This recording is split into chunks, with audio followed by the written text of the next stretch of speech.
நின்றால்தான் நிம்மதி. ஓடுற மனசை அதன் போக்கில் ஓட விட்டுட்டு அதை ஃபாலோ பண்ணாமல் இருந்தீங்கனாலும் நிம்மதி. அதாவது அப்படின்னா என்னன்னா, எண்ணங்களை உருவாக்கக்கூடாது, எண்ணங்களுடன் தடுத்து நிறுத்தி சண்டை போடவும் கூடாது, எண்ணங்களை ஃபாலோ பண்ணிட்டு பின்னாடி ஓடிடவும் கூடாது. எப்படி பாருங்க, சுற்றி இருக்கக்கூடிய தகவலை கேட்டு அப்படியே பேசுறீங்கன்னா நிறைய தவறான பிழைகள் வரும், நிறைய தவறான தகவல்கள் வரும். உங்கள் வாழ்க்கை நாசமாக போயிடும், நீங்கள் இன்னொருத்தர் சொல்லி அவன் வாழ்க்கை நாசமாக போயிடும். ஏன்? இதுக்கு தான் ஞானம் வேணுன்றது. ஒருத்தன் ஒரு தகவலை சொல்கிறான், இல்லை ஒரு தத்துவத்தை சொல்லி அதை ரசிக்கிற மாதிரி இருந்தாலும் அந்த தத்துவம் சரியா தவறா என்று ஆராய்ச்சி பண்ணக்கூடிய அளவுக்கு சுய ஆராய்ச்சி என்பது ஒவ்வொரு மனிதருக்கும் முக்கியம். அதுக்கு தான் ஞானம் அவசியம். நீ ஏன் சோத்துல விஷம் வச்சிங்கனாவே கண்டுபிடிச்சிருவோம், நான் பார்த்தா விஷம் கலந்துருக்குன்னு. போதி தர்மன் சோத்துல விஷம் வச்சா தெரியுமா தெரியாதா? ஏன் வச்சிட போறீங்க? குருஜிக்கு வச்சா கண்டுபிடிச்சிட போறாருன்னு ஒரு நாள். அவர் வாங்கும் போதே தெரியும் அதுல விஷம் இருக்குன்னு, இருந்தாலும் சாப்பிட்றாரு. ஏன் அப்படின்னா அவர் அன்னப்பறவை மாதிரி விஷம் தனியா ஆற்றல் தனியா பிரிச்சு எடுக்கக்கூடிய அளவு பவர் பெற்றவர். நீங்கள் அடிப்படை அறிவில் இருக்கிறீர்கள். உண்மையை உணர்ந்தவன் பேரறிவில் இருக்கிறான். இந்த அறிவு லேர்ன் பண்ணா மட்டும்தான் வரும், அந்த அறிவு அன்லேர்ன் பண்ணீங்கன்னா மட்டும்தான் வரும். இப்போ இவ்வளவு நாள் எனக்கு விதிக்கப்பட்ட சட்டத்திட்டம் பொய், இப்போ இவ்வளவு நாள் எனக்கு சொல்லிக் கொடுக்கப்பட்ட பழக்க வழக்கம் அறிவற்றது, அவசியமற்றது, தெளிவற்றது. எப்படிப்பா நம்புறது? இப்ப சந்தோஷமா இருக்கணுமே. நீங்க சந்தோஷமா இருக்கீங்க. துவைதத்தில் தொடங்கினால் அத்வைதம் தானே வந்த இதுங்கிறார். அப்படின்னா என்ன அர்த்தம்? முதல்ல நான் வேற இறைவன் வேறன்னு தான் நீ பார்க்கணும். நானும் இறைவனும் ஒண்ணுன்னா இப்ப திமிரு வந்துடும், அகங்காரம் வந்துடும், ஆணவம் வந்துடும், எவனையும் மதிக்க மாட்டான். அப்ப என்னன்னா நீ துவைதத்துல தொடங்கு, நான் வேற இறைவன் வேறன்னு பாரு.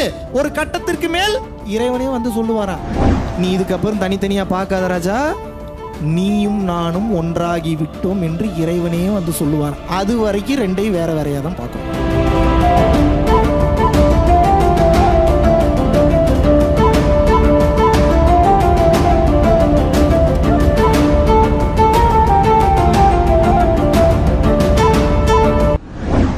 குருவே சரணம். வணக்கம். நான் இப்போ வீடியோ பார்த்தேன். குருஜி எனக்கு அந்த தீட்சையை பற்றி எல்லாத்தையும் சொன்னது நிஜமாவே அது ரொம்ப நெகிழ வச்ச ஒரு விஷயமா இருந்துச்சு. ஏன்னா எவ்வளோ பேர் இயங்கிட்டு இருக்காங்க, பரம்பொருள் தீட்சை கிடைக்குமா, அதை பற்றி தெரியுமா, பரம்பொருள் யோகம் என்ன அப்படின்ட்டு.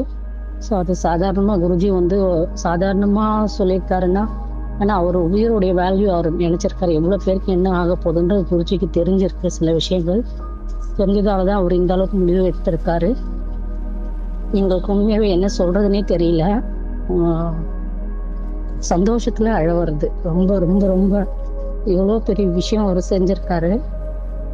எவ்வளோ மக்கள் யார் யாருக்கு என்ன நடக்க போகுதுன்னு நம்ம ஒவ்வொன்றும் யோசிக்கும் போது அவங்களும் நம்மள மாதிரியால தானே, நம்மள மாதிரி ஒரு உயிர் தானே அப்படின்னு நம்ம யோசிக்கும் போது அது நிஜமாவே ரொம்ப வேதனையா இருக்கு. ஆனா அதை மொத்தமா அந்த வழியை அவரு ஏத்திட்டு வேற வழியே கிடையாதுன்னு மொத்தமா இவங்களை திருத்தத்துக்கு வேற வழி இல்லைன்னு சொல்லிட்டு அவர் இதை சொன்ன அந்த விஷயம் ரொம்ப ரொம்ப ரொம்ப பெரிய விஷயம். நிஜமாவே மகாவிஷ்ணு குருஜி கடவுள் தான். கடவுளா நடமாட கடவுள் தான் நான் நினைச்சிட்டு இருக்கேன். இன்னைக்கு வரைக்கும் நான் நிஜமாவே அவரு மனித ரூபத்துல இப்ப வாழ்ந்துட்டு இருக்க ஒரு கடவுள் தான் அவரு. ஸோ அவரு காஞ்சி விஸ்வநாத சாமியோட ஆசையோட இன்னும் நிறைய நாள் இருக்கணும். குருவே சரணம்.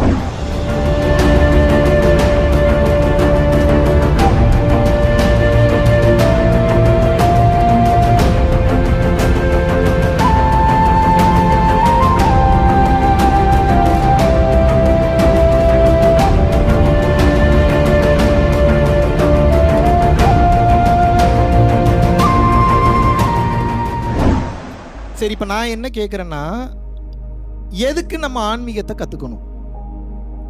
எதுக்கு இந்த மாதிரி சத்சங்கம்லாம் வரணும்? இவ்வளோ பெரிய பில்டிங் இருக்குது, இவ்வளோ பெரிய டவர் இருக்குது, அவ்வளோ பெரிய ட்வின் டவர் இருக்குது, பக்கத்துலேயே புக்கிட் பின்தாங்களா அத்தனை கடைகள் இருக்குது, அத்தனை ஷாப்ஸ் இருக்குது. இந்த பக்கம் டிஎஸ்ஆர் எக்ஸ்சேஞ்ச் போனீங்கன்னா அந்த பக்கம் பூரா காஸ்ட்லி மாடல்ஸாக அடுக்கி வச்சிருக்கிறான். அந்த பக்கம் சிங்கப்பூர் போனீங்கன்னா இன்னும் காஸ்ட்லி. இத்தனை நாடு இருக்குது, இத்தனை லக்ஸரி லைஃப் ஸ்டைல் இருக்குது. Why are you in the need of ஆன்மீகம்? Why are you in the need of spirituality? Why do you need spirituality? வாழ்க்கையில் நான் நிம்மதியாக வாழணுங்க அப்படின்னா செத்து போகணும்னு அர்த்தம். என்னங்க சீரியஸாக சொல்கிறீங்க? அம்மா சத்தியமாக செத்து போனால் மட்டும்தான் அமைதி கிடைக்கும், அது வரைக்கும் கிடைக்காது.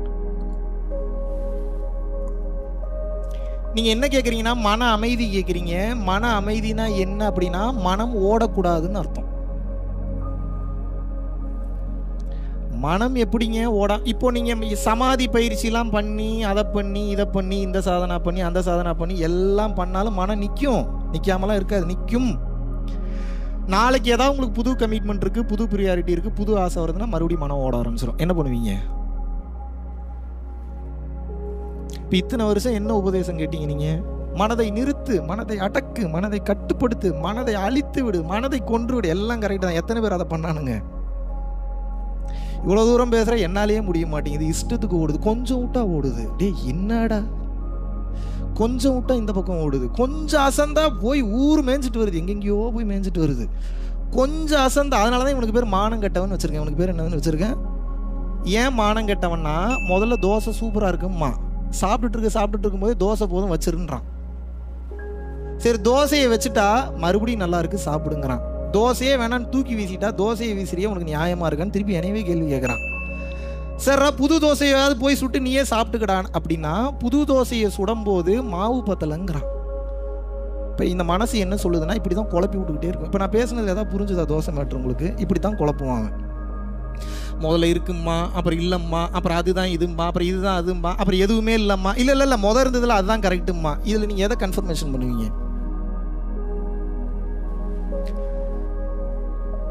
என்னுடைய தப்பான வீடியோ வராத வரைக்கும் மகாவிஷ்ணு மகான். இப்போ நான் ஒரு பொண்ணு கூட க்ளோஸாக இருக்கிற மாதிரி ஒரு வீடியோ வந்துருச்சு. இப்போ சொல்லுங்க, என்ன எப்படி பார்ப்பீங்க? வெளிப்படையாக பேசுகிறேன், இதில் என்ன மறைச்சு வச்சு பேசுறதுக்கு என்ன இருக்குது? எப்படி பார்ப்பீங்க? நல்லா பார்ப்பீங்க. இதே மாதிரி வாய திறந்தா போய் தம்பி வேற லெவல் பர்ஃபார்மன்ஸ், வா சாதாரண ஆளா தம்பி, என்ன பவர், என்ன ஆட்டிடியூடு. நான் என்ன சொல்றேன்னா நல்லா புரிஞ்சு, உங்க மனம் அவ்வளவுதான் வேலை பார்க்கும். ஒரு தப்பான ஒரு இமேஜை பார்த்துட்டா இப்ப அந்த பொண்ணுக்கு எனக்கு என்ன அண்டர்ஸ்டாண்டிங் இருக்குன்னு உங்களுக்கு தெரியாது, தெரியுமா தெரியாதா?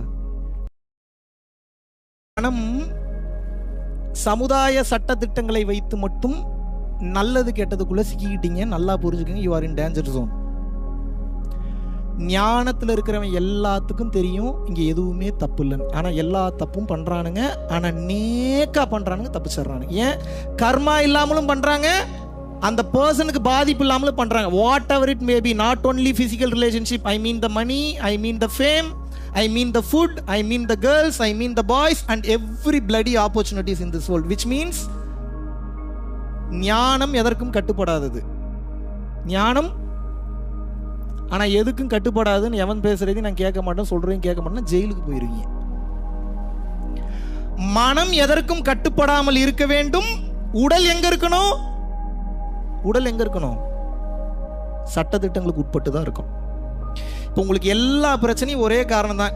மனிதனுடைய ஹையஸ்ட் பொட்டன்ஷியல் போறதுக்கு முதல் தடையாக இருப்பவள் பெண் மற்றும் ஆண். ஒரு ஆணுக்கு ஒரு பெண், ஒரு பெண்ணுக்கு ஒரு ஆண். ஏன்? காமம் முன்னாடி நிற்கும் போது ஸ்பீடா போக முடியாது உங்களால.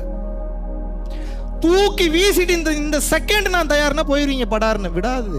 ஏன் விடாது? அம்மா தடுத்து நிறுத்துவா, புள்ள தடுத்து நிறுத்துவான், கணவன் தடுத்து நிறுத்துவான், மனைவி தடுத்து நிறுத்துவா. ஞானத்துக்கு போறேன், வேகமா போறேன், இறைவான் போனாலும் முடியாது. அப்ப என்னன்னா, உங்கள் மனதை ஆள வேண்டும் என்று நினைத்தவர்கள் கட்டுப்பாடுகளை போட்டு கட்டுப்பாட்டுக்குள்ளேயும் உங்களை லாக் பண்ணிட்டான். இதை ப்ரூவ் பண்ணிடலாமா?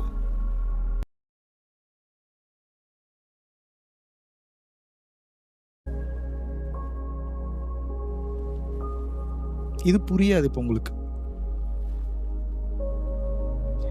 ஏன் தங்கம் வேணும்னு ஆசைப்படுறீங்க? அது இருந்தால் தான் அடகு வைக்க முடியும், இல்லை விற்க முடியும். நம்மளை கெத்தா பார்க்குறானுங்க, மரியாதை கொடுக்குறாங்க. அதனால தானே தங்கத்துக்கு ஆசைப்படுறீங்க.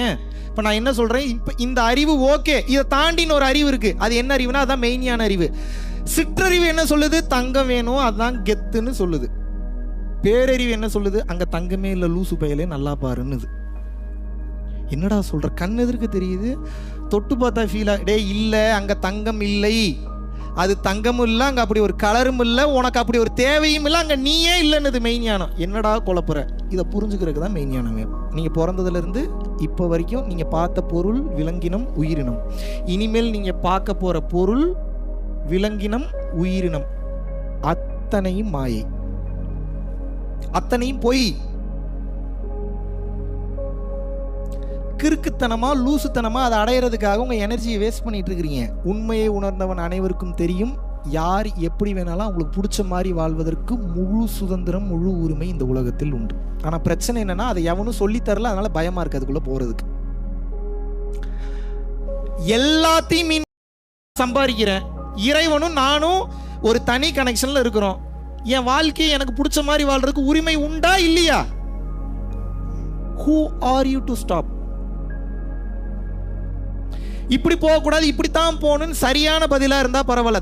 தப்பான பதிலை கேட்டு அவன் சொல்கிற மாதிரி பாதி வாழ்ந்துட்டீங்க, இவன் சொல்கிற மாதிரி பாதி வாழ்ந்துட்டீங்க, அவன் சொல்கிற மாதிரி பாதி வாழ்ந்துட்டீங்க, அவன் சொல்கிற மாதிரி பாதி வாழ்ந்துட்டீங்க. உங்களுக்கு பிடிச்ச மாதிரி எப்போ வாழ போகிறீங்க? நைட்டு 9:30 மணிக்கு நடந்து போய் பானிபூரி கடையில் சாப்பிட்டா எவ்வளோ சூப்பராக இருக்குன்னு மனசு கேட்குது. எத்தனை நாள் பானிபூரி போய் அப்படி சாப்பிட்டுட்டீங்க? நீங்கள் பானிபூரி சாப்பிட்றக்கே மனசு வர மாட்டேங்குது. உங்களுக்கு அக்கௌண்ட்டில் காசு இருக்குது, கையில் காசு இருக்குது, பானிபூரி கடை இருக்குது, போகிறதுக்கு வெஹிக்கிள் இருக்குது, போகிறதுக்கு மனசு வர மாட்டேங்குது. ஏன் மனசு வர மாட்டேங்குது? மனசில் வேற ஏதோ ஓடிட்டுருக்கு. எங்கேருந்து உங்களுக்கு மன நிம்மதி வரும்? எப்படி வரும்? ஓடும் மனம் நின்றால்தான் நிம்மதி. ஓடுற மனசு அதன் போக்கில் ஓட விட்டுட்டு அதை ஃபாலோ பண்ணாமல் இருந்தீங்கனாலும் நிம்மதி. அதாவது அப்படின்னா என்னன்னா, எண்ணங்களை உருவாக்கக்கூடாது, எண்ணங்களுடன் தடுத்து நிறுத்தி சண்டை போடவும் கூடாது, எண்ணங்களை ஃபாலோ பண்ணிட்டு பின்னாடி ஓடிடவும் கூடாது. எப்படி பாருங்க, எண்ணங்களை நீங்க கிரியேட் பண்ணக்கூடாது. ரெண்டாவது, வரக்கூடிய எண்ணங்களை சண்டை போட்டு நிறுத்தக்கூடாது. மூன்றாவது, எந்த ஒரு எண்ணத்தையும் ஃபாலோ பண்ண அது ஒரு கதை சொல்லுச்சுன்னா அப்படியா அப்படின்ட்டு பின்னாடியே போயிடக்கூடாது. தான் ஃபாலோ பண்ணக்கூடாது. இது மூணும் பண்ணலன்னா மனம் என்ன ஆகும்னா, ஒரு எண்ணம் உதயமாகும். அந்த எண்ணம் உதயமானோடனே அதை நீங்கள் கிரியேட் பண்ணல, அதான் தான் கிரியேட் ஆகிருக்கு. இப்போ அதை ஃபாலோ பண்ணிட்டு நீங்கள் பின்னாடி ஓட போகிறதில்ல, இப்போ அதை தடுத்து நிறுத்தவும் போகிறதில்ல. ஒரு எண்ணம் உதயமாகுது, உதயமாயிட்டு அதுவே கிராஸ் பண்ணி போயிடும். 2-3 செகண்டில் ஒன்றும் பண்ணலன்னா அதுவே போயிடும். இப்போ பிரச்சனை என்னன்னா, உன் புருஷன் அன்னைக்கு என்ன பண்ணான்னு தெரியுமான்னு ஒரு தாட் வருது. இப்போ நீங்கள் என்ன பண்ணுறீங்க? அவன் என்ன பண்ணா உனக்கு என்ன, நீ போ, அப்படியா இருக்கீங்க? நீங்கள் எப்படி இருக்கீங்க? ஆமாம்ல, என் புருஷன் என்ன பண்ணிட்டான் அன்னைக்கு, அவன் எவ்வளோ பெரிய தப்பு பண்ணிட்டான், அது கொஞ்சோண்டு நோண்டி விட்டுச்சு, பின்னாடி நீங்கள் எண்ணெயை ஊற்றுனீங்க, இப்போ கொழுந்து விட்டு எரியுது. புருஷன் பண்ணி முடிச்சா 5 வருஷம் ஆச்சு. அதுக்கப்புறம் நீங்கள் 3 புள்ள பெற்றுட்டீங்க. எத்தனை புள்ள பெற்றுட்டீங்க? 3 புள்ள பெற்றுட்டீங்க. அதுக்கப்புறம் ஏகப்பட்ட பஞ்சாயத்து 2 பேர் போய் சால்வ் பண்ணிட்டு வந்துட்டீங்க. 5 வருஷம் கழிச்சு என் புருஷன் அன்னைக்கு அப்படி பண்ணலாமான்னு உங்கள் மைண்டு ட்விஸ்ட் பண்ணி விடுது. இதை நீங்கள் யோசிச்சிங்களா? அதுவாக வந்துதா? இது பின்னாடி நீங்கள் ஏன் ஓடுனீங்கன்னா இப்போ குடும்ப நிம்மதி போயிடும். இதுக்கு பேர் தாங்க மனதை கையாளுதல். இப்போ இந்த மனசுனா என்னன்னு உங்களுக்கு தெரியல.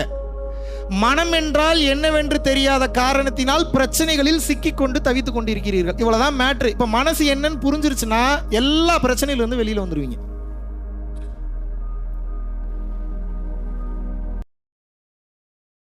அதனால புருஷன் மேல சந்தேக புத்தி வருது.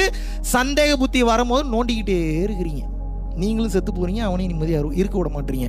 அவன் கர்மா அவன் அனுபவிச்சு தான் அவனை கடந்து வர்ற வரைக்கும் வெயிட் பண்ணி தான் அவனை. இத்தனை வருஷம் ட்ரை பண்ணீங்க, மாற்ற முடிஞ்சா அவங்களால? மாற்ற முடிஞ்சதா?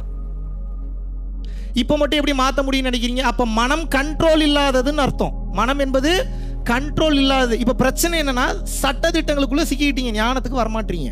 கலாச்சாரத்திலே இத்தனை வருஷம் வாழ்ந்ததுனால வெளிப்படையாக சொல்கிறேன், நல்லா புரிஞ்சுக்கோங்க. நீங்கள் வாழ்கிற வாழ்க்கை சரின்னு சொல்கிறதுக்கு உங்களுக்கு உரிமை உண்டு. இன்னொருத்தன் வாழ்கிற வாழ்க்கையை தவறுன்னு சொல்கிறதுக்கு உங்களுக்கு எந்த வித உரிமையும் கிடையாது. அவ்வளோ பெரிய ஆளா நீங்கள்?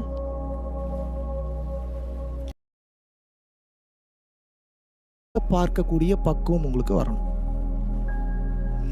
இன்னும் கட்டத்துக்கு மேலே உங்கள் கணவனையும் தகப்பனாக பார்க்கக்கூடிய அந்த தன்மை அந்த மனைவிக்கும் வரணும். இது வருமா? இது வந்ததுனா தான் நீங்கள் கம்ப்ளீட் ஆயிருக்கீங்கன்னு அர்த்தம். அது வரைக்கும் வாயே திறக்கூடாது.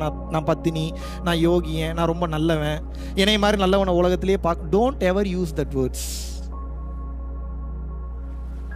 இந்த உலகத்தில் எத்தனை பேர் உங்கள் புருஷனை திட்டிருப்பீங்க? எத்தனை பேர் உங்கள் பொண்டாட்டியை திட்டிருப்பீங்க? நீ பண்ணுறது சரியா? நான் இப்போ உங்களை கேட்குறேன், நீங்கள் அப்படியே தான் உங்கள் பொண்டாட்டி உங்கள் புருஷனை திட்டிருந்தீங்கன்னா உங்கள் வாழ்க்கையில் நீங்கள் பண்ண இது வரைக்கும் முக்கியமான சில திருட்டுத்தனமான, செய்யவே கூடாத, அருவருக்கத்தக்க விஷயங்களை நீங்கள் செஞ்சுருப்பீங்க. இப்போ நான் இங்கே ஒரு ப்ரொஜெக்டர் போட்டு நான் ப்ளே பண்ண வைக்கிறேன். பார்க்க முடியுமா உங்களால்?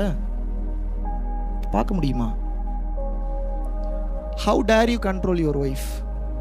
How dare you control your husband? How dare you control your kids? என்னடா அப்போ என்ன எதுவுமே பேசக்கூடாதுன்றியா? அப்படி சொல்லலை. பேசுங்க, புரிய வைங்க. அதை தாண்டி கண்ட்ரோல் மீறி போகுதுன்னா வேற ஏதாவது ஆப்ஷன் பாருங்க. எதை பண்ணி ஒன்றும் நடக்கலைன்னா என்ன புரிஞ்சுக்கணும்னா, இது நம்ம கண்ட்ரோலில் இல்லைன்னு புரிஞ்சுக்கணும். எப்படி புரிஞ்சுக்கணும்? இது எப்படா நான் ஏத்துக்கிறது? அப்படித்தானே? வயநாட்டில் டிசாஸ்டர் வந்தது, என்ன போய் பண்ணீங்க நீங்க? என்னங்க பண்ணீங்க? மிஞ்சி மிஞ்சி போனா டொனேஷன் பண்ணிருப்பீங்க, அவ்வளவுதானே. வேற என்ன பண்ணி அந்த வயநாட்டில் இருக்கக்கூடிய அந்த பிரச்சனை தீர்வதற்கு நீங்க என்ன பண்ணீங்க? இதை எதுக்கு சொல்ல வரேன்னா, உங்களை குற்ற உணர்ச்சியை கிளப்புறக்காக சொல்ல, நல்லா புரிஞ்சுக்குங்க. ஒரு சில விஷயத்துக்கு நம்மளால ஒன்றும் பண்ண முடியாது, முதல்ல புரிஞ்சுக்கோங்க. ஏன் புரிஞ்சுக்க மாட்டீங்க? ஓவர் அறிவாளித்தனமா பேச வேண்டிய, மனிதனால் முடியாத விஷயம் எதுவுமே எல்லாம் கரெக்ட் தான். இன்னும் 100 ஜென்மம் எடுக்கணும், பரவாயில்லையா? அந்த ஒரு ஆசைக்கா நீ 100 ஜென்மம் எடுக்கணும், பரவாயில்லையா? இறைவன் வேற ஒரு இதுக்காக உன்னை இந்த ஜென்மத்தில் படைச்சிருக்கிறாரு. நீ அதில் போனா ஈஸியாக எக்ஸிட் ஆகி போயிடும். சம்மந்தமே இல்லாமல் ஒரு புது ஆசையை கிரியேட் பண்ணி அந்த ஆசைக்காக அவன் வாழ்க்கையை வாழ்ந்து அதை அடையிறதுக்கு உன் திறமையும் வளர்த்துக்காம தகுதியும் வளர்த்துக்காம செத்து போய் கடைசியில் அடுத்த ஜென்மத்தில் அந்த தகுதியை வளர்த்துக்கிட்டு அதுக்கடுத்த ஜென்மத்தில் அந்த தகுதியை வளர்த்துக்கிட்டு அந்த ஆசையை அப்படி போய் அடையணுமா?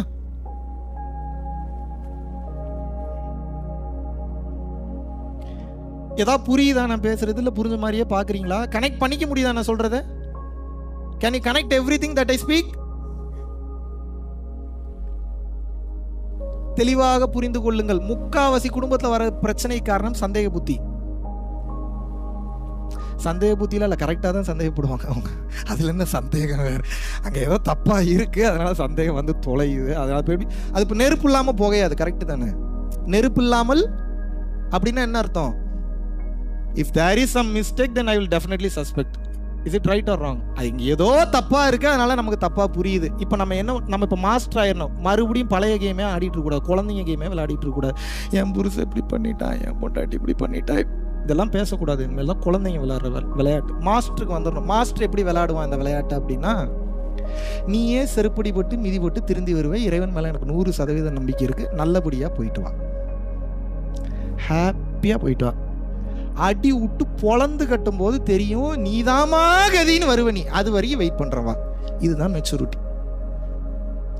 இல்லை சார் எனக்கு அவ்வளோ பொறுமெல்லாம் இல்லை சார், இப்படி கோவம் வருதுங்க எனக்கு, அப்படி வரத்தான் செய்யும். லாக்கே அங்கே தானே, நீ அதுலேயே நிற்கிறியா, அதை கடந்து யோசிக்கிறியான்றதான் ஞானத்துக்கு உண்டான கேமு. ஒவ்வொரு தப்புலையும் இருக்கிறத நல்லதை பாருன்னு இறைவன் சொல்றாரு. அவ்வளோ பெரிய அறிவாளியா நீங்க? ஒவ்வொரு தப்புலையும் இருக்கக்கூடிய நல்லதை பார்க்கறதுக்கு அவ்வளோ பெரிய அறிவாளியா? அப்படியெல்லாம் பார்த்துட்டீங்கன்னா சான்ஸே இல்லை, எங்கேயோ போயிட்டீங்கன்னு அர்த்தம். பாம்பு வந்து கடிக்கையிலே பாலும் உடல் துடிக்கையிலே யார் முகத்தில் பொங்கு வரும் அந்த சிரிப்பு? கேட்கிறார். துன்பம் வரும்போது சிரிங்க அப்படின்னு சொல்லி யார் சொல்றாரு? இடுக்கன் வருங்கால் நகுங்கிறார். யார் சொல்றாரு? பரவாயில்ல, புடிச்சிட்டாப்ல ஒருத்தர். திருவள்ளுவர் படிச்சவர் ஒருத்தராக இருக்கும்போது எனக்கு கொஞ்சம் பெருமையா இருக்கு. பொய்யின்றுவாங்க ப்ரோ, இல்லாட்டி நான் எங்கெங்கேயோ படிச்சதெல்லாம் சொல்றானு. இடுக்கன் வருங்கால் அப்படின்னா என்ன? கஷ்டம் வரும்போது நான் நடந்து வரும்போது ஏன் சிரிக்கல நீங்க? இப்ப நான் என்ன கேட்கறேன்னா, இப்போ ஒரு பிரச்சனை உங்க கண்ணு முன்னாடி வருது. பாம்பு வந்து கடிக்கையிலே பாலும் உடல் துடிக்கையிலே யார் முகத்தில் பொங்கி வரும் அந்த சிரிப்புன்னு கேட்கிறார். இப்ப நான் என்ன கேட்கறேன்னா, என் குழந்தை படுத்துக்கிட்டு இருக்கு, ஒரு பாம்பு வந்து கடிக்க வருது. இப்ப திருவள்ளுவர் என்ன சொல்லியிருக்கிறாரு? துன்பம் வரும் வேலையிலே. இப்ப பாம்பு வரும்போது அது வேற ஏதாவது வேலைக்கு வந்திருந்தா கூட இப்ப நீ சிரிக்கிறத பார்த்தா பாம்பு காண்டாகுமா ஆகாதா? ஏண்டா எவ்வளோ பெரிய மேட்ரு, என்ன மாதிரி சமாச்சாரம், நான் என்னை பார்த்தா படையே நடுங்கும், நான் உன் குழந்தைய போட வந்திருக்கேன், நீ என்னடானா என்னை பார்த்து சிரிக்கிறியா? கோவம் வருமா வராது அந்த பாம்புக்கு? இப்போ திருவள்ளுவர் தோத்து போயிட்டாரா இல்லையா? அவ்வளோ பெரிய ஆளா நீங்க? திருவள்ளுவருக்கு அறிவில்லைன்னு சொல்ற அளவுக்கு. துன்பம், அதாவது பாம்பு வந்து கடிக்கையிலே பாலும் உடல் துடிக்கையிலே யார் முகத்தில் பொங்கி வரும் இன்பச் சிரிப்பு. சுகீஸ்வரன் கேட்கிறார். இப்போ நான் என்ன கேட்குறேன்னா, நல்லா புரிஞ்சுக்கோங்க, கரெக்டாக தான் கேட்குறாரு அவரு. துன்பம் வரும் வேலையிலே சிரிங்க அப்படின்னு அவர் சொல்லிட்டு போயிட்டார். இப்போ நான் ஃபாலோ பண்றதா வேணாமா? இதுதான் கேள்வி.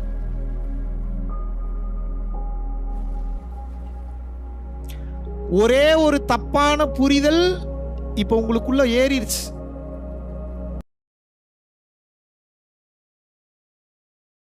மாறி போச்சு. அவன் உன்னை சொன்னா எழுதும் போது ஒன்று எழுதுனா இங்க வந்து ரீச் ஆகும் என்னமோ வருது. கருப்பு கலர்னா சம்பந்தமே இல்லாத கலர் வருது. இது கருப்பா வெள்ளையா சிவப்பா என்னன்னே தெரியல.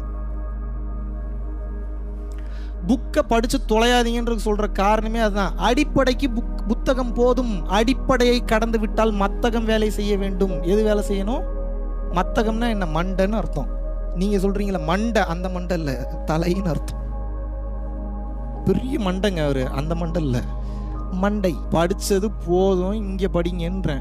ஏன்னா நல்லா புரிஞ்சுக்க, இன்னொருத்தன் பேசுனதை கேட்டு அப்படியே பேசுறீங்க, படிச்சதை கேட்டு அப்படியே பேசுறீங்க, சுற்றி இருக்கக்கூடிய தகவலை கேட்டு அப்படியே பேசுறீங்கன்னா நிறைய தவறான பிழைகள் வரும், நிறைய தவறான தகவல்கள் வரும். உங்கள் வாழ்க்கை நாசமாக போயிடும். நீங்கள் இன்னொருத்தன் சொல்லி அவன் வாழ்க்கை நாசமாக போயிடும். ஏன்?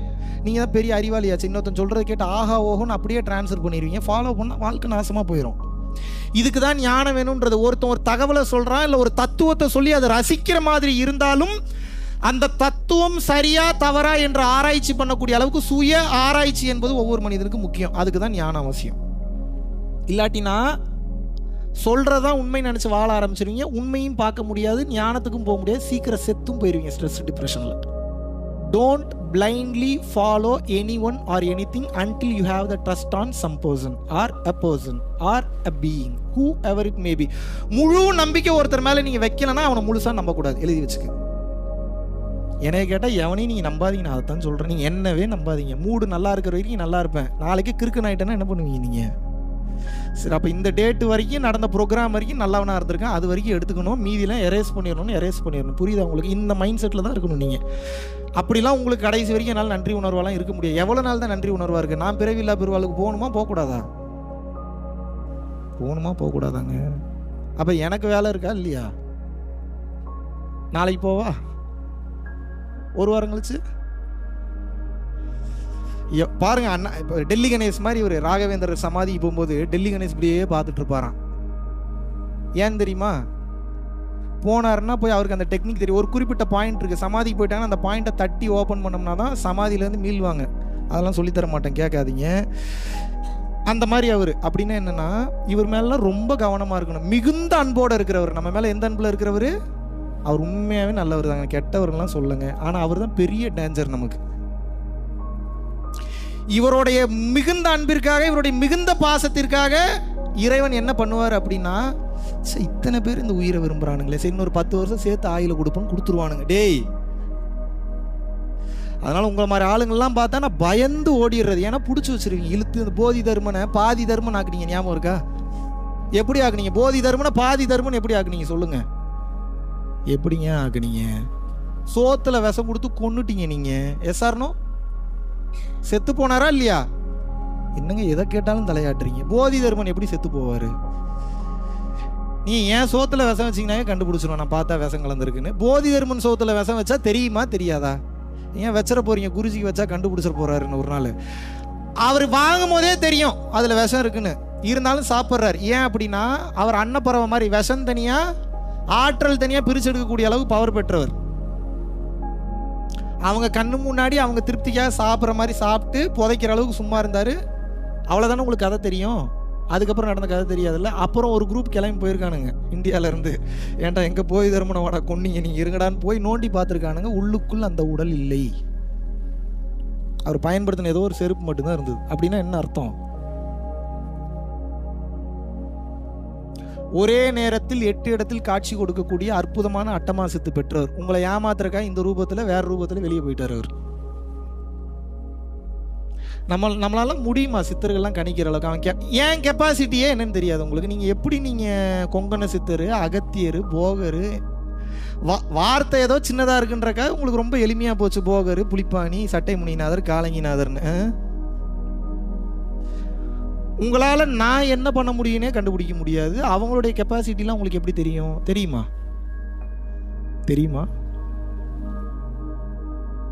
Don't ever underestimate the spiritual people and don't ever mess with the spiritual people, because once you mistakenly touch a spiritual person, you are not really aware of the spiritual forces behind them.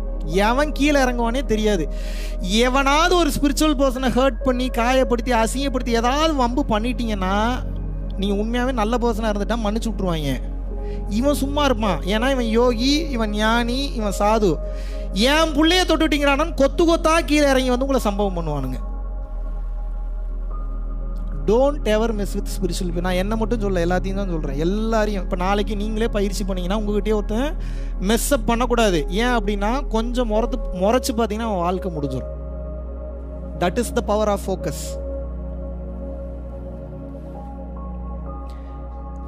இந்த மொத்த ஆன்மீகமும் இந்த மொத்த சத்சங்கமும் உங்களுக்கு எடுப்பதற்கு உண்டான நோக்கம் ஒண்ணுக்கு தாங்க. இப்ப நான் என்ன பேசினேன், எனக்கு பாட்டு மந்திரம்லாம் தெரியும், சொன்னா ஏதாவது புரியுமா உங்களுக்கு? ஏதாவது புரியுமா? விரகர் இருவர் புகழ்ந்திடவே வேண்டும், விரல்கள் நிறைய மோதிரங்கள் வேண்டும், அரையதனில் பஞ்சேனும் பட்டேனும் வேண்டும், அவர் வித்தை நஞ்சேனும் வேம்பேனும் நன்று. என்ன புரிஞ்சுது உங்களுக்கு? சிற்றில் நற்றுன் பற்றி மகன் ஆண்டுள்ள நினைவின உதயின் மகன் ஆண்டுள்ள நாயின் மறிய புலி சேர்ந்து போகிய கல்லலை போல ஈன்ற வயிறுது போ தோன்றுவன் மாத போர்களத்தான். என்ன புரிஞ்சுது? என்ன புரிஞ்சுது? உடம்பார் அழியின் உயிரார் அழிவர் திடம்பட்ட மெய்ஞானம் சேரவும் மாட்டார், உடம்பை வளர்க்கும் உபாயம் உணர்ந்தபின் உடம்பை வளர்த்தேன் உயிர் வளர்த்தேன். என்ன புரிஞ்சுது? தன்னை எறிய தனக்கு ஒரு கேடில்லை, தன்னை எறியாமல் தானே கெடுகிறான், தன்னை அறியும் அறிவை அறிந்த பின் தன்னை அரிசிக்கத்தான் இருந்தான். என்ன புரிஞ்சுது? இப்படி எத்தனை பேர் வேணாலும் எத்தனை பாட்டு வேணாலும் மனப்பாடம் பண்ணலாம். மனப்பாடம் செய்வது ஞானம் அல்ல. இறையை நினைத்தவுடன் மனப்பாடம் செய்யாமலே பாடல் எழுதக்கூடிய அளவுக்கு கண்டென்ட் வரணும். அதுக்கு பேர் தான் ஞானம். நீங்கள் அடிப்படை அறிவில் இருக்கிறீர்கள். உண்மையை உணர்ந்தவன் பேரறிவில் இருக்கிறான். இந்த அறிவு லேர்ன் பண்ணா மட்டும்தான் வரும். அந்த அறிவு அன்லேர்ன் பண்ணினா மட்டும்தான் வரும். புதுசை எல்லாத்தையும் நான் கொடுக்குறேன், உள்ள வச்சு விடுறேன், முதல்ல நீ பழசெல்லாம் காலி பண்ணுங்கிறார். என்ன சொல்றாரு? நீ கேட்கிற எல்லா புதுசையும் கொடுக்குற, நீ பழசெல்லாம் காலி பண்ணு. ஆமா, நீங்க எல்லாருமே தப்புங்கிறார்.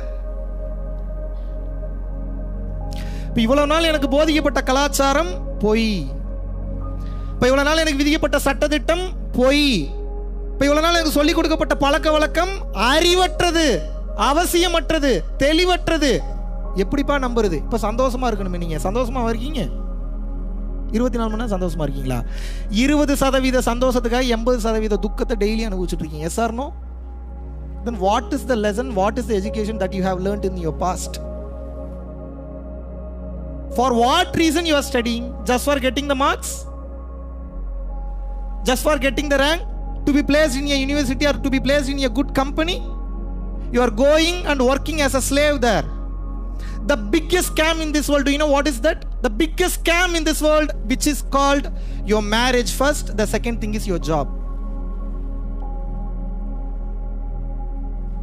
If I am saying that you should leave your job, will you leave your job? Definitely you won't, because many people are afraid about so many things in this life. இப்போ அவனுக்கு ஒண்ணு இல்லடா போயிடலாம்டா, ஒண்ணு இல்லடா போயிடலாம்டா, ஒண்ணு இல்லடா இப்படி தட்டி கொடுக்கறதுக்கு தான் ஆள் வேணும். மீதி எல்லாம் அவனுக்குள்ளேயே இருக்கு. கொஞ்சம் தட்டி கொடுத்து கொஞ்சம் தைரியம் கொடுத்துட்டோம்னா ஜெயிச்சிருவான், வாழ்க்கையில் எல்லாமே அடைஞ்சிருவான். இங்க பிரச்சனை என்னன்னா, அடிப்படை கல்வியே தவறு. அப்படின்னா என்ன? Mark system, rank system. Mark system, rank system இருக்கும்போது ரிவல்ரி வருமா, போட்டி வருமா, பொறாமை வருமா, இல்ல அன்பு வருமாங்க? என்ன வரும்? நான் தப்பாதுன்னு கேட்கறேன்னா, யார் ஃபர்ஸ்ட் ரேங்க் எடுக்கிறான்னு பார்க்கலாம். தப்பான வார்த்தை, ரொம்ப ரொம்ப தப்பான. அது என்ன? யார் ஃபர்ஸ்ட்? இங்க ஒவ்வொன்றும் ஒவ்வொரு அழகுங்க. பிரம்மனின் படைப்புல ஒவ்வொன்றும் ஒவ்வொரு அழகா இருக்கு, ஒவ்வொன்றும் அவ்வளவு சூப்பரா இருக்கு. நீ எதை நீ குறை சொல்ல முடியும்? இல்ல இது தப்பு அப்படின்னு நீ சொல்றனா, இறைவனுடைய படைப்பை தப்பு சொல்றன்னு அர்த்தம். நீ அவ்வளவு திமுறா? உனக்கு படைக்கப்பட்டது உன் விதிகளை பொறுத்து இறைவன் உனக்கு படைத்திருக்கிறார். அவளுக்கோ அல்லது அவனுக்கோ படைக்கப்பட்டது அவனுடைய கர்ம வினைகளுக்கு உட்பட்டு படைச்சிட்டு இருக்க. இறைவன் அவனுக்கும் சோறு கொடுக்குறாரு, அவனுக்கும் தண்ணி கொடுக்குறாரு, அவனுக்கும் ட்ரெஸ் கொடுக்குறாரு, அவனுக்கும் பார்ட்னர் கொடுக்குறாரு, அவனுக்கும் அனுபவங்களை கொடுக்கிறார், அவனுக்கும் இன்ப துன்பங்களை இரண்டையும் மாற்றி மாற்றி கொடுத்து கொண்டே இருக்கிறார். Yes or no? How dare you say that someone is wrong? உங்களுக்கு பிடிக்கல, உங்களுக்கு செட் ஆகல, அவ்வளவுதான் சொல்லணும். நீங்க அவன் தப்பானாலும் சொல்றதுக்கு உங்களுக்கு ரைட்ஸ் கிடையாது. Who gave that rights to you?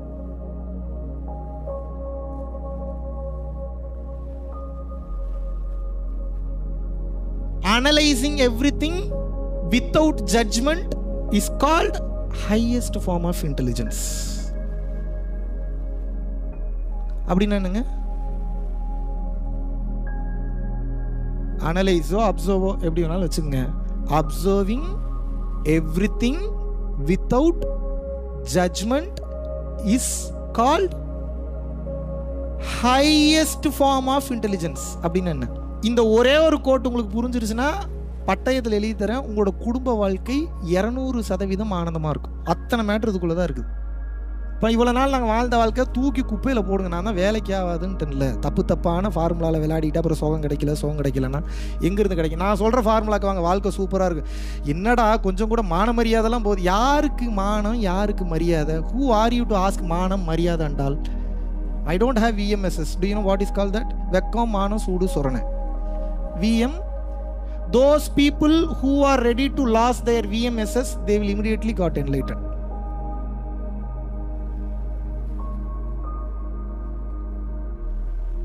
ஏன் வலிக்குது?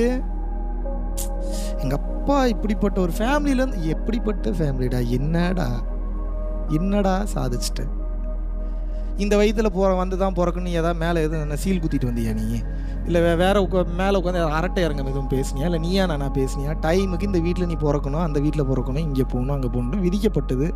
அப்படி பிறந்துட்ட, அப்படி வாழ்ந்துட்டு இருக்க. இருந்தால் வாழ்ந்துட்டு போ, இருக்கிறதுனா சாவுறதுனா சாவு. உட்காந்து எதுக்கு எல்லாத்தையும் டார்ச்சர் பண்ணிட்டு இருக்கிற?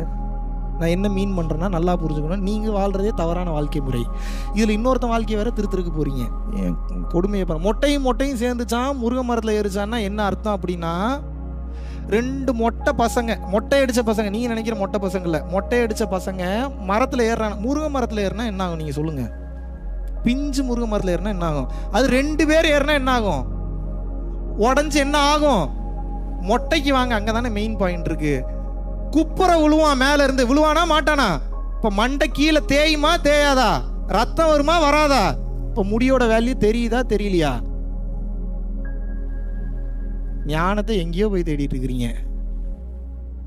மொட்டையும் சேர்ந்துச்சான் முருங்கை மரத்துல ஏறிச்சான். அப்படின்னா என்னன்னா, அறிவே இல்லாத நீங்களும் அறிவே இல்லாத உங்க ஃப்ரெண்டுக்கு நீங்க பண்ணக்கூடிய அட்வைஸும் இதுதான். 2 மொட்டை, இது 2 சேர்ந்து முருங்கை மரம் ஏறிச்சுன்னா கண்டிப்பா ஒரு நாள் கீழே விழுந்துருவீங்கன்றேன். எப்படி தாண்டா இப்போ மரம் ஏற சொல்கிறேன்? ஏறுற புளிய மரமாக ஏறுங்கன்றேன். இல்லை ஏதாவது நல்ல தென்னை மரமாக பார்த்து ஏறுங்கன்றேன். இல்லை ஏதாவது சேஃப்டி எக்யூப்மெண்ட்ஸாக பார்த்து வச்சுருக்குங்கன்னு ஏறு. அது என்னப்பா சேஃப்டி எக்யூப்மெண்ட்ஸ் அப்படின்னா என்ன அப்படின்னா, இங்கே நம்ம எதையும் கொண்டு போக முடியாது. இங்கே ஒரு டூர் வந்திருக்கோம். இனிமேல் உங்கள் மைண்ட் செட் இப்படி தான் இருக்கணும். இந்த பூமிக்கு எதுக்கு வந்திருக்கோம்? நல்லா புரிஞ்சுக்கோங்க. You are not the human who is experiencing the divine experiences. You are a divine who is experiencing the human experiences. என்ன புரியுது? நீங்க மனுஷன் இல்ல இறை அனுபவத்தை அனுபவிக்கிறதுக்கு. நீங்க இறைவன். இப்ப மனிதன்னா எப்படி இருக்குன்ற மனித அனுபவத்தை அனுபவிச்சுட்டு இருக்கீங்க. புரியுதா புரியலையா? இதுக்கு மேல என்னத்தை தான் சொல்றது உங்களுக்கு நான்? You are not a human. You are not a bloody human. நீங்கள் மனிதனே இல்லை. மனுஷனா பிறந்தா எப்படி இருக்குன்னு அந்த அனுபவத்தை அனுபவிக்கிறதுக்காக வந்திருக்கீங்க. நீங்க மனுஷனாக மட்டும் இல்லை. முதலில் புல்லாக இருந்தீர்கள், அப்புறம் பூண்டா மாறினீங்க, அப்புறம் தலைப்பிரட்டையா மாறினீங்க, அப்புறம் அப்படியே கொஞ்சம் கொஞ்சமா வளர்ந்து பல்வேறு உயிரினங்களாக வாழ்ந்து இன்னைக்கு இந்த உடம்புக்கு மாறி இருக்கீங்க. ஹியூமன் பர்த் தான் உங்களோட நேச்சர் என்பது பொய். You are not a human. You are a divine. நீங்க யாரு? உங்ககிட்ட பொய் சொல்லி 10 பைசா பிரயோஜனம் கூட எனக்கு கிடையாது. 1 ரூபா கூட நான் வீட்டுக்கு எடுத்துட்டு போக போறது இல்லை. நல்லா புரிஞ்சுக்க. நீங்கள் மனிதன் இல்லை, இறைவன் தான். ஆனால் நீங்க இறைவன் நீங்க சொல்லக்கூடாது. என்னடா குழப்பற? இப்படிங்கிற அப்படிங்கிற, அப்புறம் அப்படி சுத்துற, அப்புறம் இப்படி சுத்துற. உண்மையா தான் சொல்றேன். நீங்க இறைவன் யார் சொல்லணும்? நீங்க செட் பண்ணி சம்பளம் கொடுக்குற 10 ஆள் சொல்லணும். சொல்ல வச்சிடலாமா? செட் பண்ணிட போறீங்க அப்படி எங்கேயாவது. நீங்க இறைவன் யார் சொல்லணும்னா, உங்களோட செயல்பாடுகளை பார்த்து, உங்க ஆக்டிவிட்டிஸை பார்த்து, உங்களோட மனநிலையை பார்த்து, வேற ஏதோ ஒன்னுடா அப்படின்னு யார் சொல்லணும்? உங்களை சார்ந்து இருப்பவர்கள் தான் உங்களை இறைவன் சொல்லணும். நீங்க உங்களை இறைவன் சொல்லக்கூடாது. எவன்லாம் தன்னை இறைவன் சொல்றானா அவன் இறைவன் இல்லை. எழுதி வச்சுக்க. இறைவன் ஒருபோதும் தன்னை இறைவன் என்று சொல்லிக் கொள்ளவே மாட்டான். ஏன் தெரியுமா? இறைவன் என்பது சப்ஜெக்ட் இல்ல, இறைவன் என்பது தன்மைன்றது இறைவனுக்கு நல்லா தெரியும். அப்ப இறைவன்னா என்னன்னா, அது அங்கீகாரம் கேட்காது, அது அங்கீகாரத்தை வைத்து கொண்டாடாது, அது ஈகோயிஸ்டிக் பார்க்காது, அது சாப்பாடு கேட்காது, நான் பண்ணிட்டு எனக்கு என்ன திருப்பி பண்றேன்லாம் கேட்காது. அது என்ன பண்ணணும்? அதுக்கு தெரிஞ்சதெல்லாம் ஒன்னே ஒண்ணுதான். என்னன்னா, நீங்க அவனுக்கு வெடிகுண்டு வைக்க வந்தாலும் சாப்பிட்டு வந்தியாப்பான்னு கேட்கும். சாப்பிட்டேங்க, சரி வச்சுட்டு போப்பா அப்படி ஓரமா. இல்லை சார் 2 நிமிஷத்தில் செத்துருவீங்க, 1 நிமிஷத்துலேயே சாகிற அளவுக்கு செட் பண்ணுங்க, நீங்கள் வந்திருக்கீங்கன்னா அது ஒரு நல்ல காரணத்துக்காக தான் வந்திருப்பீங்க. அந்த அளவுக்கு போயிடும் உங்களோட ஞானம். ஏன்டா வெடிகுண்டு வைக்க வந்தா எப்பட்றா சொல்லிடலாமா? ஒரு பிக்கஸ்ட் சீக்ரெட், இது வரைக்கும் எங்கேயும் சொல்லாத ஒரு சீக்ரெட் சொல்கிறேன். பயந்தீங்கன்னா வெடிகுண்டு வெடிக்கும். 100% சரண்டரில் இறைவனை பார்க்க போகிறோன்னா, இறைவா எப்போ வெடிக்க போகிறோன்னா அது வெடிக்கிறது வெடிச்சு தொலையாது.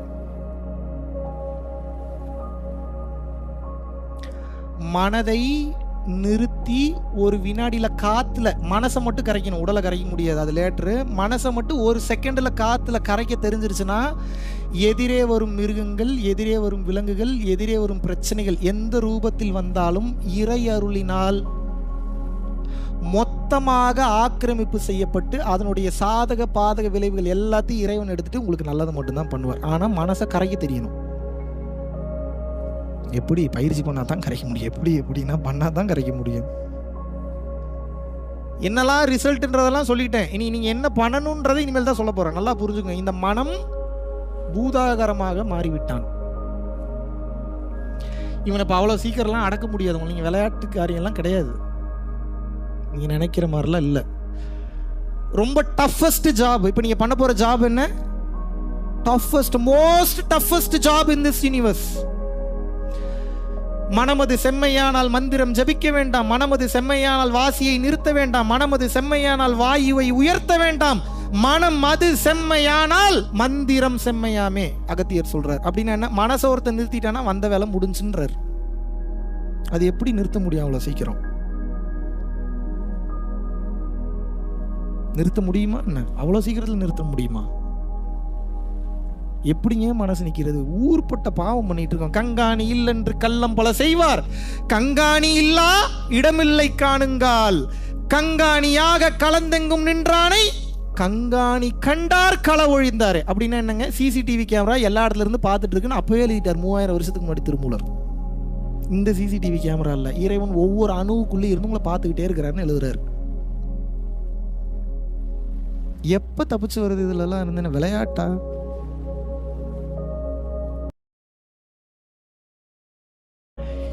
ஒரு சில, நான் பேர் சொல்ல விரும்பல, ஒரு சில இந்து மதத்தில் இருந்த தவறான மதவாதிகளின் காரணமாக அவர்கள் அதிக அகங்காரத்திற்கு உட்பட்டார்கள். அவர்களை கொத்து கொத்தா ஃபாலோ பண்ண இந்தியாவில் இருந்த எல்லா மனிதர்களும் அகங்காரத்திற்கு உட்படுத்தப்பட்டார்கள்.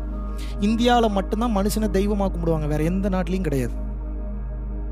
அது நார்த் இந்தியாலாம் போயிட்டீங்கன்னா சிலை வழிபாடெல்லாம் கம்மி. குரு தான் இறைவனே, குரு தான் இறைவன். குரு காலிலே விழுந்து கிடப்பான், குரு பேச்ச மாத்தி பேச மாட்டான். ஊரெல்லாம் திருடிட்டு வருவான், ரேப் பண்ணிட்டு வருவான், கொலை பண்ணுவான், கொள்ளையடிப்பான். பஞ்சாப் சைடு குருவை பார்த்தானா காலில் விழுந்துருவான்.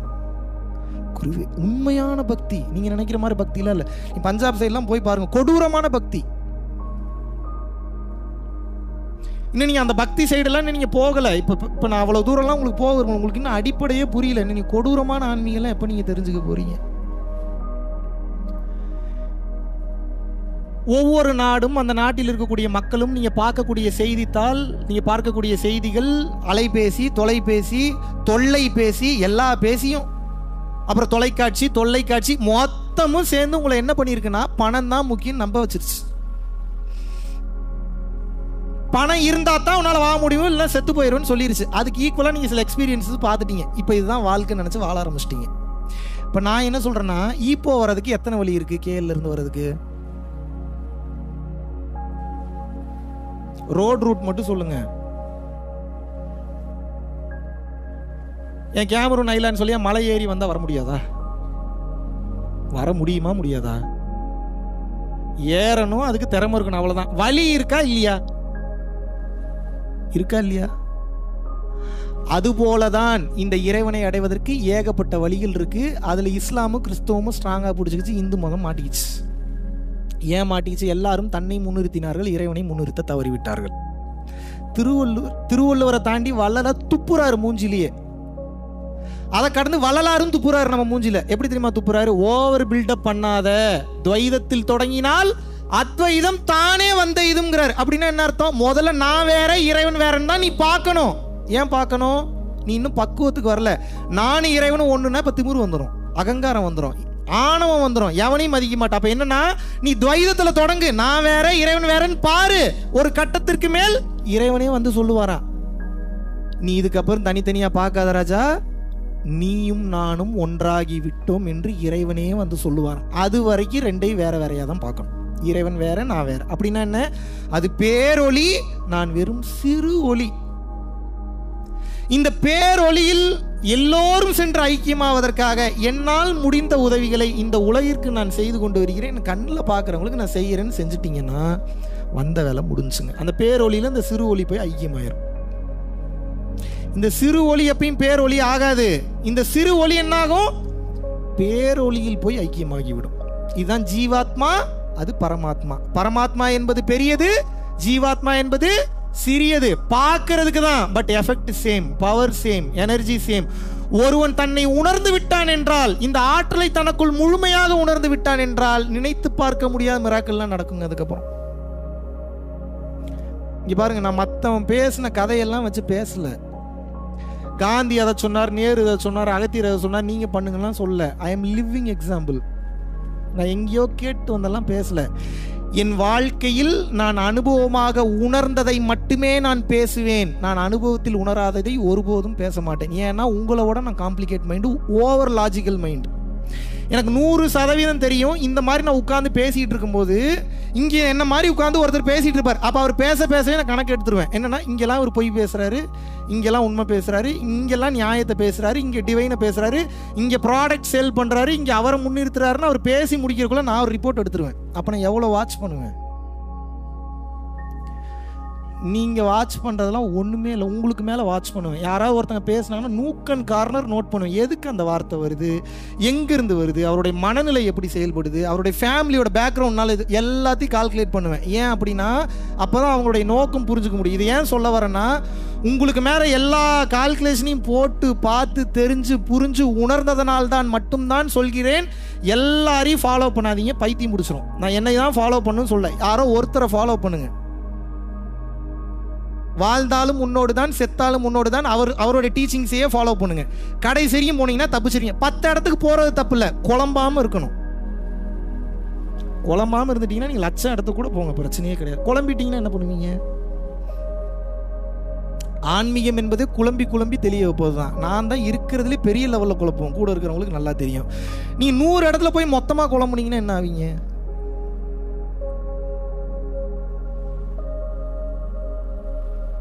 டைம் ஜாஸ்தி இல்லைன்றேன், சீக்கிரம் செத்து போயிடுவோன்றோம். சீக்கிரம்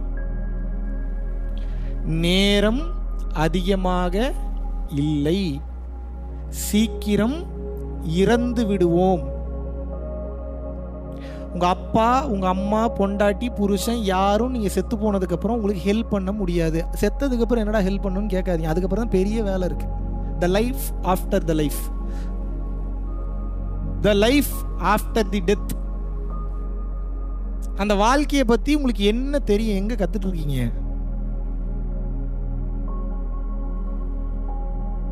நீங்க கிளாஸ்க்கு வரலனாலும் பரவாயில்ல, இன்னைக்கே தெளிஞ்சு ஓடிடுங்க தயவு செய்து. ஒன்னே ஒண்ணுதான், புண்ணியம் ஜாஸ்தி பண்ணுங்க, பிற உயிரை தன் உயிர் போல கருதுங்க.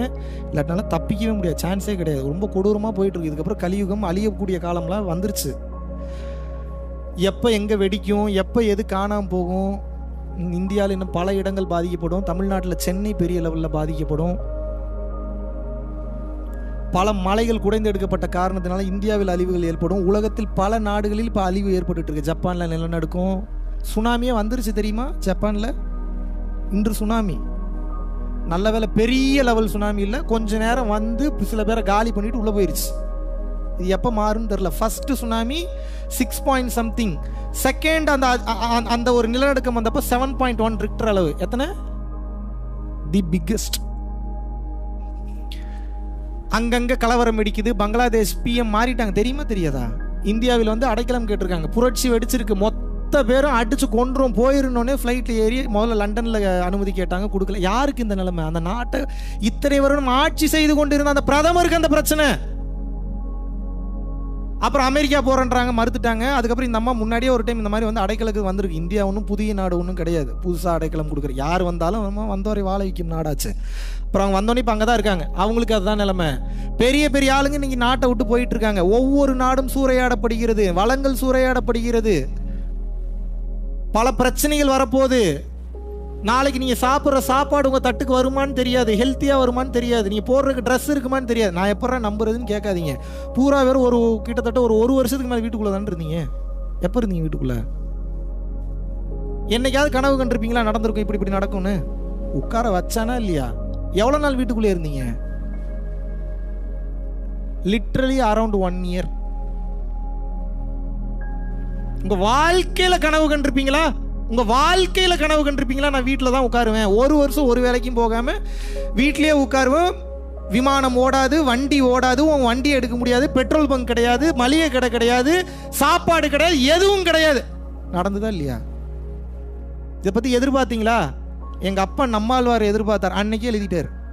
எப்படிப்பட்ட மனுஷன் கொன்னுட்டாங்க. சீக்கிரம் கொன்னுட்டாங்கன்னா கொலை பண்ணல, வேற மாதிரி கொன்னுட்டானுங்க. நம்மாழ்வார் ஐயா மிக தெளிவாக எழுதுகிறார், ஒரு நாள் விமானம் பறப்பது நின்றுவிடும், வாகனங்கள் செல்வது நின்றுவிடும், நீ ஆசைப்பட்ட பொருட்கள் அனைத்தும் உற்பத்தியாவது நின்றுவிடும், அப்போது உனக்கு உதவுவதற்கு ஒருவர் கூட இந்த பூமியில் இருக்க மாட்டார்கள். அந்த சூழ்நிலையின் போது உனது ஒருவேளை உணர்விற்கான அந்த விவசாயத்தை செய்வதற்குண்டான அந்த அறிவு உனக்கு இருந்தால் நீ யாரிடமும் கையேந்த மாட்டாய், உன்னை நீ பார்த்து கொள்ளலாம் எழுதுறார். எத்தனை பேத்துக்கு நெல்ல போட்டா அரிசியா வெளியெடுக்கிறது இங்க தெரியும்? இதுக்கு மட்டும் எனக்கு பதில் சொல்லுங்க. எத்தனை பேருக்கு கருவேப்பிள்ளைய கரெக்டா பிளான்டேஷன் பண்ணி கரெக்டா கருவேப்பிள்ளை அவுட்கம் எடுக்கணும்? எத்தனை பேருக்கு தெரியும்? இங்க தெரிஞ்சதுன்னா சந்தோஷம், தெரியலன்னா ஏன் தெரியல? ஏண்டா இதெல்லாம் வேற எதை தெரிஞ்சுப்பீங்க நீங்க? வேற பைலட் ஆகிறது எப்படின்னு தெரிஞ்சுக்க போறீங்களா? பைலட் ஆகிறது எப்படின்னு தெரிஞ்சு என்ன பண்ண போறீங்க? சரி, ஒரு நாள் ஃபுல்லா ஃப்ளைட் ஓட்டுவீங்க, ஃப்ளைட் ஓட்டிட்டு வந்து என்ன பண்ணுவீங்க? பசிக்குமா பசிக்காதா?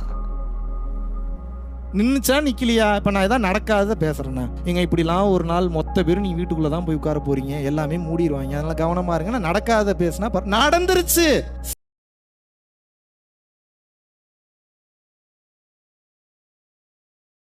குறிப்பிட்ட வயசுல ஹார்மோன் உடனே செக்ரேட் ஆகும், உடனே முத்தம்னு சொன்னா உடனே செக்ரேட் ஆகும், உடனே அந்த ஹார்னி ஃபீல் போயிடுவாங்க. இப்போ என்னன்னா இதெல்லாம் கண்ட்ரோல் பண்ணி வைக்கணும். அப்படின்னா என்ன? இதை பத்தி பேசி பேசி பேசி பேசி பேசி பேசி திகட்ட வச்சிடணும். அப்போ என்ன, வேற எவனா பேசுனா கேஷுவலா இருக்கும் அவங்களுக்கு. நீங்க வாயே திறக்கல வீட்டுல. ஞானிகள் என்ன சொல்றாங்க அப்படின்னா, ஒரு குழந்தையும் ஒரு மனிதனும் ஒரு ஆணும் ஒரு பெண்ணும் முதல்ல எமோஷனை கடந்து வரணும், ரியாக்ஷனோ நடக்கும், அது நடக்க கூடாதுன்றாங்க. அது நடக்க விடாம தடுத்துட்டீங்கன்னா நீங்க ஞானி. முதல்ல நம்மளே ஞானி இல்ல, நம்ம குழந்தைங்க ஞானியா? அப்படியா? இப்ப வேற எவனோ ஒருத்தர் ஏதோ ஒரு சிச்சுவேஷன்ல பேசுறான், whether it may be a boy or girl, whoever it may be, உங்க குழந்தைகள் மிஸ்யூஸ் பண்ணப்படுறதுக்கு வாய்ப்பு இருக்கா இல்லையா? பல குழந்தைங்க அப்பா அம்மா சொல்றதை கேட்டு நடக்கிற மாதிரியே இருப்பாங்க, ஆனா உள்ளுக்குள்ள செத்து கொண்டு இருப்பார்கள். காரணம் என்ன தெரியுமா? பயம், ஃபியர். இது பேசக்கூடாதோ, இதை சொல்லிடக்கூடாதோ, செஞ்சிடக்கூடாதோ. நல்ல கடுப்புல கோவத்துல சொன்னா ஒருத்தன் கேட்பானா? புரிய வைக்கிற மாதிரி தெளிவா சிரிச்சுக்கிட்டே அழகா அன்பா சொன்னா கேட்பானா? இப்ப இது ரெண்டாவது சினாரியோ நடக்கணும்னா உங்களுக்கு ஸ்டெபிலிட்டி வேணும், முதல்ல நிதானம் வேணும். எங்க நிதானம் இருக்கு கத்தும் போது உங்களுக்கு? ஒரு கட்ட வரைக்கும் கத்துறீங்க, அப்புறம் அப்படியே கோவம், அப்புறம் கண்ட்ரோல் இருக்காது, அதுக்கப்புறம் துடிக்கும் உள்ளுக்குள்ள, அதுக்கப்புறம் நீங்க உட்காந்து அழுதுட்டு இருப்பீங்க. இப்படிலாம் பண்ணலாமாங்க நீங்க, ஏங்க இப்படி இப்படி? இதுவா ஸ்டெபிலிட்டி? இதுவா எமோஷன்ஸ்? ஒருத்தனை செய்யணும்னு முடிவு பண்ணியாச்சுன்னா ஸ்டெபிளா செய்யணும். எவ்வளவு நேரம் செய்யணும்? விடிய விடிய செய்யணும். அசிங்க அசிங்கமாலாம் திட்டக்கூடாது, நியாயமான கேள்வி கேளுங்க, பதில் இருக்கா? இவனுங்களுக்குலாம் எதுக்கு அசிங்க அசிங்கமா திட்டுறீங்க? நான் என்ன கேட்குறேன், நியாயமா 2 கேள்வி கேளுங்க, அதுக்கே பதில் இருக்காது, மாட்டிப்பான். உங்களுக்கு நியாயமா கேள்வி கேட்க தெரியல. நான் எப்படா நியாயமா கேள்வி கேட்கறது? முதல்ல நீங்க நியாயமா வாழ்ந்தீங்கன்னா தான் நியாயம்னா என்னன்னு தெரியும். இப்போ பிரச்சனை எங்க இருக்கு? எல்லா இடத்துலையும் பிரச்சனை இருக்கு. இப்போ இந்த ஞானம் எதுக்குன்னா, பிரச்சனையை ஆப்பர்ச்சுனிட்டியா பார்க்கறதுக்கு தான் ஞானம். எங்க நல்லா நடந்து போயிட்டு இருந்தேன், கால் அடிபட்டு கால் திரும்பிக்கிச்சு, வீட்டில் வந்து படுத்து தூங்கிட்டு இருக்கேன், இதுல எப்படிங்க சரியா பார்க்கறது? இது நாள் வரைக்கும் ஒரே இடத்துல சும்மா உட்கார இறைவனுக்கு ஆப்பர்ச்சுனிட்டி ஏற்படுத்தல, இப்போ ஏற்படுத்தி இருக்கிறாரு. மெடிடேஷன் பண்ணு, இல்லை பாட்டு கேளு, இல்லை சும்மா சும்மா தூங்கு, இல்லை 3 வேளை சாப்பிடு, சும்மா உட்காந்துருக்க வாய்ப்பு கிடைச்சு. இதுதாங்க கெட்டதுல நல்லதை பார்க்கறது.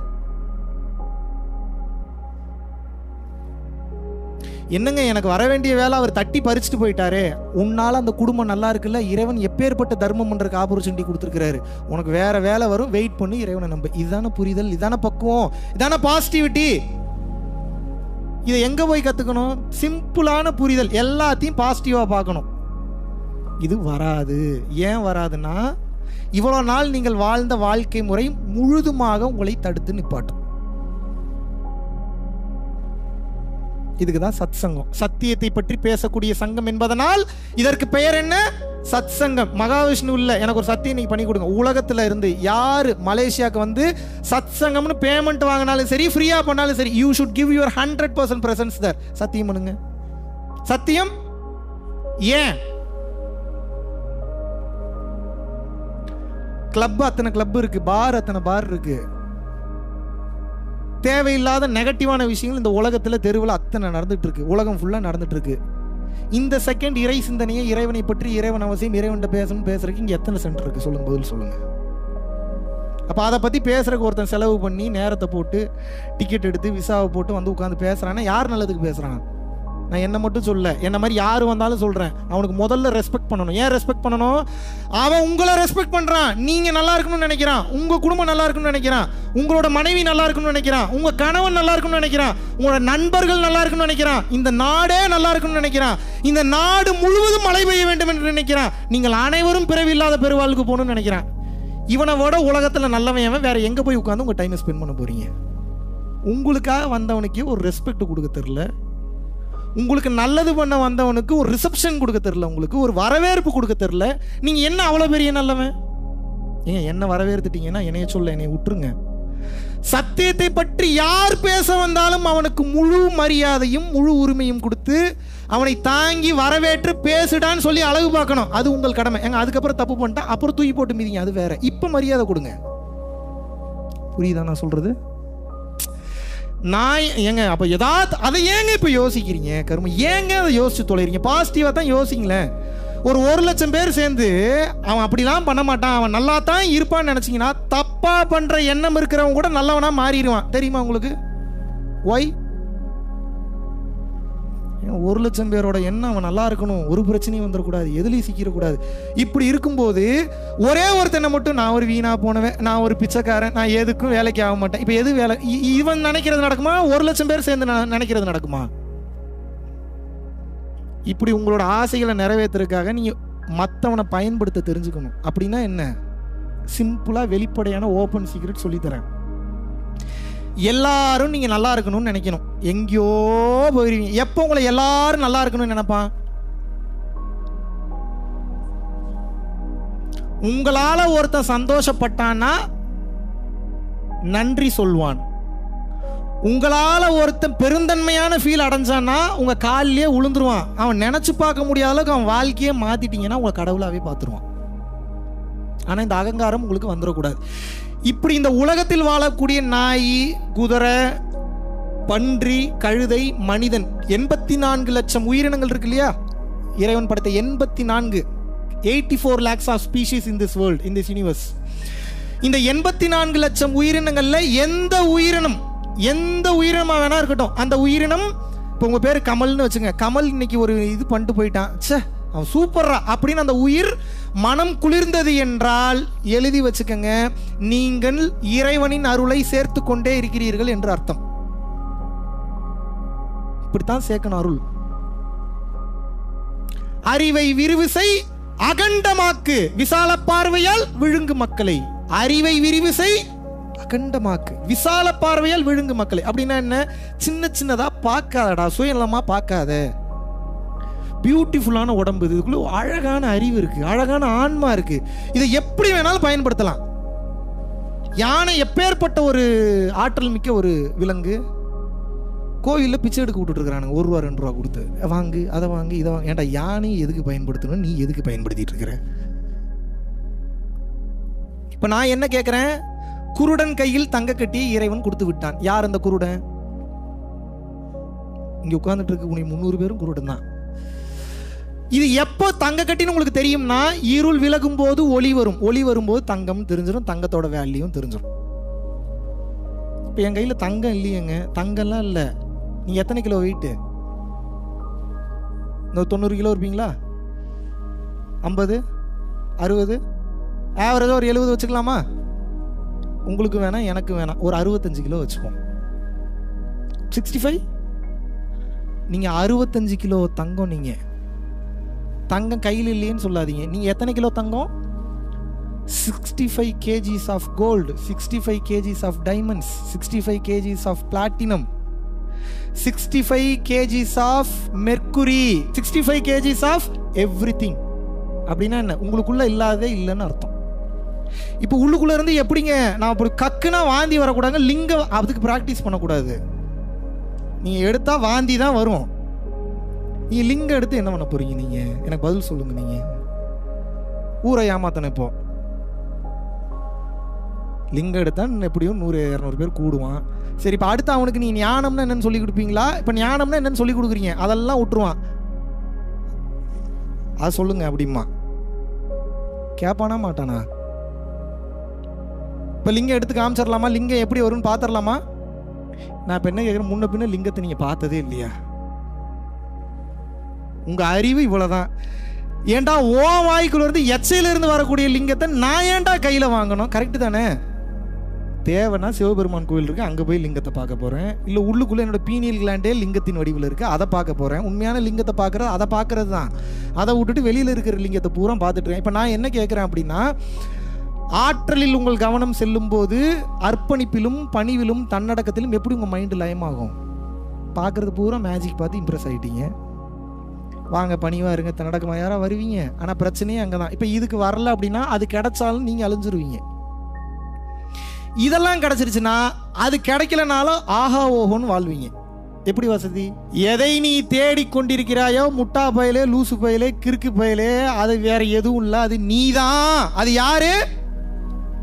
மிக சிறந்த சங்கீதத்தை நான் கேட்க வேண்டுமா? அந்த சங்கீதம் வெளியே இருந்து வரவில்லை, முட்டா பயல, அது உனக்குள்ள இருந்தா வெளியே வருது. எங்க எங்கேயோ இருந்து ஸ்பீக்கர்ல சவுண்ட் வருது, அது எப்படிங்க எனக்குள்ள இருந்து வருது? மனம்ன்ற ஒன்று வேலை செய்யலைன்னா அந்த சங்கீதத்தை கேட்க முடியுமா? அப்ப சங்கீதம் அங்கிருந்து வருதா இங்கிருந்து வருதா?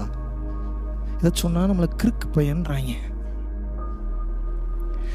நீங்கள் அடைய வேண்டிய மிகப்பெரிய சொத்து 10,000 கோடி சொத்து இருக்குன்னு நினைக்கிறீங்களா? அது அந்த பணம் அல்ல, அது அத்தனை ரிங்கெட்ஸ் அல்ல, அது நீங்க தான். அப்படின்னா என்ன? நீங்க தெளிவாயிட்டீங்கன்னா 100 மில்லியன் வந்துடும். இப்ப பிரச்சனை வந்து ஐடியா வந்தாலும் எக்ஸிக்யூட் பண்றதுக்கு பயம் வருது, தைரியம் இல்ல, ஆள் சப்போர்ட் இல்ல, மேன் பவர் இல்ல, இன்வெஸ்ட்மெண்ட் இல்ல. அதனால ஐடியா வந்தாலும் எக்ஸிக்யூட் ஆக மாட்டேங்குது, ஃபெயிலியரா போகுது. இவ்வளவு நாள் திறமையில இருந்தீங்க, எல்லாமே நடந்துருச்சா? அப்ப ஏன் திறமை இருக்கிற எல்லாராலையும் ஜெயிக்க முடியல? வெறும் திறமை மட்டும் போதாது, இறைவன் அப்ரூவ் பண்ணணும். Okay, you are approve to do this, okay பண்ணு. விளையாட்டெல்லாம் இல்லை, சீரியஸா பேசிக்கிட்டு இருக்கேன். அவர் ஓகே சொல்லாம உங்களால ஒரு புல்ல கூட புடுங்க முடியாது இங்க இருந்து. அவர் எப்பங்க ஓகே சொல்லுவாரு? அவருக்கு பிடிக்கணும் முதல்ல. ஓகே தேரும் போல ஏதோ நல்லா ஏதோ பண்ணுது, ஏதோ கொஞ்சமாவது முயற்சி பண்ணுது, சப்ஜெக்ட்டுக்கு ஏதோ உணர்ச்சி இருக்கு, இன்னும் கொஞ்சம் ஏதோ முயற்சி பண்ணுது, நல்லபடியாக மாற முயற்சி பண்ணுதுன்னு அது அவர் ஏதாவது நம்பினார்னா அவரை நம்ப வைக்கிறதுலாம் அவ்வளோ சாதாரண. நீங்கள் என்னவே நம்ப வைக்க முடியும், அவர் எப்படி நம்ப வைப்பீங்க? நீங்கள் அவர் நம்பினார்னா வாழ்க்கை உண்டு, நம்பலைன்னா வாழ்க்கை இல்லை. அவர் எப்போ நம்புவார்னா, நல்லா புரிஞ்சுக்குங்க, ஃபைனலாக சொல்லிட்டு முடிச்சிடறதா சீக்ரெட். தன்னுயிர் தானற பெற்றானை ஏனைய மண்ணுயிரெல்லாம் தொழும். தான் தனக்கு, தான் குடும்பம், தான் பொண்டாட்டி, தான் புள்ள, தான் ஃப்ரெண்ட்ஸ், இப்படி ஒருத்தன் யோசிக்க கூடாதான். இதை தாண்டி ஒருத்தன் சம்பந்தமே இல்லாத ஒருத்தனுக்கு கூட இவனுக்கு நான் என்ன கொடுக்க முடியும், இவனுக்கு நான் என்ன செய்ய முடியும், இவனை நான் எப்படி சந்தோஷப்படுத்த முடியும், அந்த தன்மை எவனுக்கு வருகிறதோ. முதல்ல ஓவர் மீட்டரில் தான் போவீங்க, இருக்கிறத பூரா கொடுப்பீங்க, 0 ஆயிடுவீங்க, பஞ்சாயத்து வரும், பிரச்சனை வரும். அப்புறம் ஓவர் மீட்டர் ஒரு மீட்டருக்கு வந்து அப்புறம் கரெக்டாக கண்ட்ரோல் மீட்டருக்கு வரும். அது வரைக்கும் கொஞ்சம் டைம் கொடுக்கும், அப்போ தான் புரியும் உங்களுக்கு. ஓ இப்படி கொடுத்தா இப்படி வருது, இப்படி கொடுத்தா இப்படி வருது, இப்போ இப்படி கொடுப்போம், அப்படி கொடுப்போம். ஒரு கட்டத்துக்கு மேலே டிசைனாக கொடுக்க ஆரம்பிச்சிடும், எப்படிலாம் கொடுக்கலான்னு உங்களுக்கு தோண ஆரம்பிச்சிடும். இப்போ அடுத்து ஒன்று பண்ண போகிறேன், சொன்னா இது வரைக்கும் யாருக்கு சொல்ல, உங்களுக்கு தான் ஃபஸ்ட்டு சொல்ல போகிறேன். ஒரு 100 அனாதை குழந்தைங்களை கூப்பிட்டுட்டு இந்தியாவில் ஒரு முக்கியமான டெஸ்டினேஷனுக்கு அப் அண்ட் டவுன் ஃப்ளைட் ஒரு ட்ரிப் ஒன்று கூப்பிட்டு போகலான்னு இருக்கேன். ஏன் அப்படின்னா, ஒரு இடத்துக்கு போகும்போது ஒரு சின்ன பையன் வந்து கேட்டான், நீங்கள் மட்டும் ஃப்ளைட்டில் போகிறீங்களேண்ணா, நாங்களாம் எப்போனா போவோன்னு கேட்டான். ஒரு மாதிரி ரொம்ப பாதிச்சிருச்சு எனக்கு, செருப்பு கழட்டி பட்டு பட்டு பட்டு நடிச்ச மாதிரி இருந்தது. அதனால் அடுத்த இப்போது நான் என்ன சொல்கிறேன்னா, கொடுக்கணுன்ற எண்ணம் இருக்கிறதுனால தானே இப்படிலாம் சிந்தனை வருது. குறைஞ்சது இப்போ என்னால் கெஸ் பண்ண முடியும், இங்கே இருக்கக்கூடிய ஒரு 25 பேரோட அக்கௌண்ட்டில் மினிமம் மில்லியனுக்கு மேலே கேஷ் இருக்கு. இதே படுறா நீ பார்த்த, அதெல்லாம் கேட்காதீங்க. இருக்கு, இன்னும் பேர் சொல்லி வேற சொல்லணுமா? இல்லைன்னு சொல்லுவீங்களா? பேர் சொல்லி எழுப்பட்டுமா? வார்த்தை வராதே. இருக்கு, தெரியும். இப்போ நான் என்ன கேட்குறேன்னா, இந்த மில்லியனை இவ்வளோ நாள் வச்சு என்ன பண்ணிட்டீங்க? இதனால உங்களுக்கு எவ்வளோ அருள் சேர்ந்துச்சு? இவ்வளோ நாள் சும்மா இருந்ததுனால பாவம் தான் சேர்ந்துச்சு. ஏன்னா இயற்கையோட சொத்தை ஆட்டையை போட்டு அக்கௌண்ட்டில் வச்சுருக்கிறீங்க. கல், மண், வைரம், தங்கம் இதெல்லாம் மினரல்ஸு. பணம்ன்றது பேப்பரு, பிளாஸ்டிக்ன்றது கழிவு, எல்லாம் இயற்கை. எவனுக்கும் போகக்கூடாதுன்னு மொத்தத்தையும் பிடிங்கி நீங்கள் வச்சுருக்கிறீங்க. இது பாவமா புண்ணியமா? எப்படி சார் பாவமாங்க? நான் உழைச்சம் தானே சார். மூச்சு வாங்குது. நீங்கள் அவ்வளோ பெரிய உழைப்பாளியா? டெய்லியும் 13 மணி நேரம் பஸ் ஓட்டிட்டு முன்னாடி போகிறானுங்க, பஸ் ஓட்டிட்டு வராங்க. அதுக்கு மேலே பெரிய கஷ்டமான வேலை எதுவும் செய்கிறீங்களா நீங்கள்? 13 மணி நேரம் பஸ் ஓட்டுறீங்களா? ஹாட்டான டிப்பர் லாரி ஏதாவது ஓட்டுறீங்களா? ஒரு வாரமாக டிப்பர் லாரி ஏதாவது ஓட்டுறீங்களா? பெட்டெக்ஸ்லேருந்து ரத்தம் வந்துடும் ஒரு வாரம்லாம் ஓட்டுனீங்கன்னா. அந்த ஹீட்டுக்கு எண்ணெய் தேய்ச்சி குளிக்கலன்னா, I've seen many people in this life, especially in Malaysia and India. Many lorry drivers are getting affected so much. They couldn't have proper physical relationship with their partner. They affecting internally and externally. Their whole mind got distracted. Their whole desire got demolished because of this body condition. அவனோட கஷ்டப்பட்டு நீங்க சம்பாரிச்சீங்களா? இத்தனை 1000 கோடி, இத்தனை 100 கோடி, இத்தனை million அவனோட கஷ்டப்பட்டு சம்பாரிச்சீங்களா? இப்போ இறைவனுடைய கருணையை பாருங்க. அவனை போட்டு சாவடிக்கிறான், உங்களை ஸ்மார்ட்டாக சம்பாதிக்க விட்டுட்டான். இப்போ இதுக்கு கைண்டாக இருக்கணுமா திமிர்த்தனமாக இருக்கணுமா? கைண்டாக இருக்கணும்னா என்ன பண்ணணும்? சம்பாரிச்சதில் வேணுங்கிற அளவுக்கு வச்சுக்கிட்டு ஓரளவுக்கு சேஃப்டி பண்ணிட்டு, இங்கே தான் ஒரு ட்ரிக் இருக்குது. எனக்கு எவ்வளோ சேர்த்தாலும் பத்த மாட்டேங்குதுன்னு மைண்டு சொல்லும். அப்படிலாம் இல்லை. அளவாக வச்சுட்டு மீதி எல்லாம் பிற உயிர்களுக்கு சேவை செய்ய ஆரம்பிச்சிடணும். ஈதல் இசைப்பட வாழ்தல் அது வல்லது ஊதியம் இல்லை உயிருக்கு. நான் சொல்ல திருவள்ளுவர் சொல்லிட்டு போயிட்டாரு. கொடுக்கக்கூடிய தன்மையை பொறுத்தே நீ அமைத்துக் கொள்ளக்கூடிய வாழ்க்கை. இது ரெண்டையும் வைத்து நீ உன் வாழ்க்கையை அமைத்துக் கொள்ளவில்லை என்றால் நீ செத்ததுக்கு அப்புறம் பேயாயிருவன்னு எழுதுவார். அப்படின்னா அதுக்கு அர்த்தம் தான். ஊதியம் இல்லை உயிருக்குன்னா என்னன்னா, உன் ஆன்மாக்கு உண்டான சம்பளம் கிடைக்காதுன்னு அர்த்தம். அப்படின்னா என்ன மீன் பண்றாரு?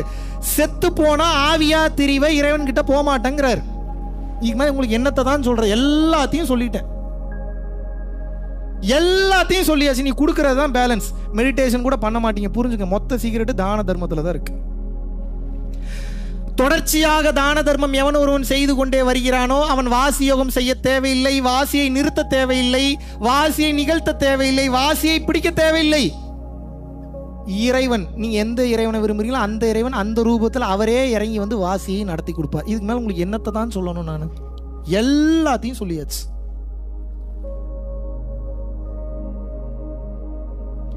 நீ கருணையா இரு, உனக்கு வேணுங்கிற எல்லாத்தையும் நான் பண்றேங்கிறார். அப்படித்தான் பண்ணார் எனக்கு எல்லாமே. இப்போ கேதார்நாத் பத்ரிநாத்தில் ஒரு பெரிய வரம் ஒன்று கொடுத்தாரு. கேதார்நாத்தில் இருக்கக்கூடிய சிவபெருமான் யாருக்குமே தெரியாது. இப்போ ஃபர்ஸ்ட் டைம் உங்களுக்கு சொல்கிறேன். ஷாக்கிங்காக இருக்குது. இது என்னடா, நம்ம ஏதோ கதெல்லாம் படிச்சுட்டு இருந்தா நம்ம லைஃப்பில் தான் நடக்குது அதெல்லாம்? இல்லை நம்ம புத்தகத்தில் தான் படித்தோம், பிரகலாதன் கதையை கேள்விப்பட்டுரும், என்னடா நம்ம லைஃப்பில் நடக்குது? எப்படி இதெல்லாம் நடக்குது? என்னாலையும் நம்ப முடியல. சில நேரத்தில் நம்ம கண்ணே நம்மளை பொய் சொல்லுது. உண்மையாக தான் நடக்குதா ஏற்றுக்க மாட்டேங்குது மைண்டு.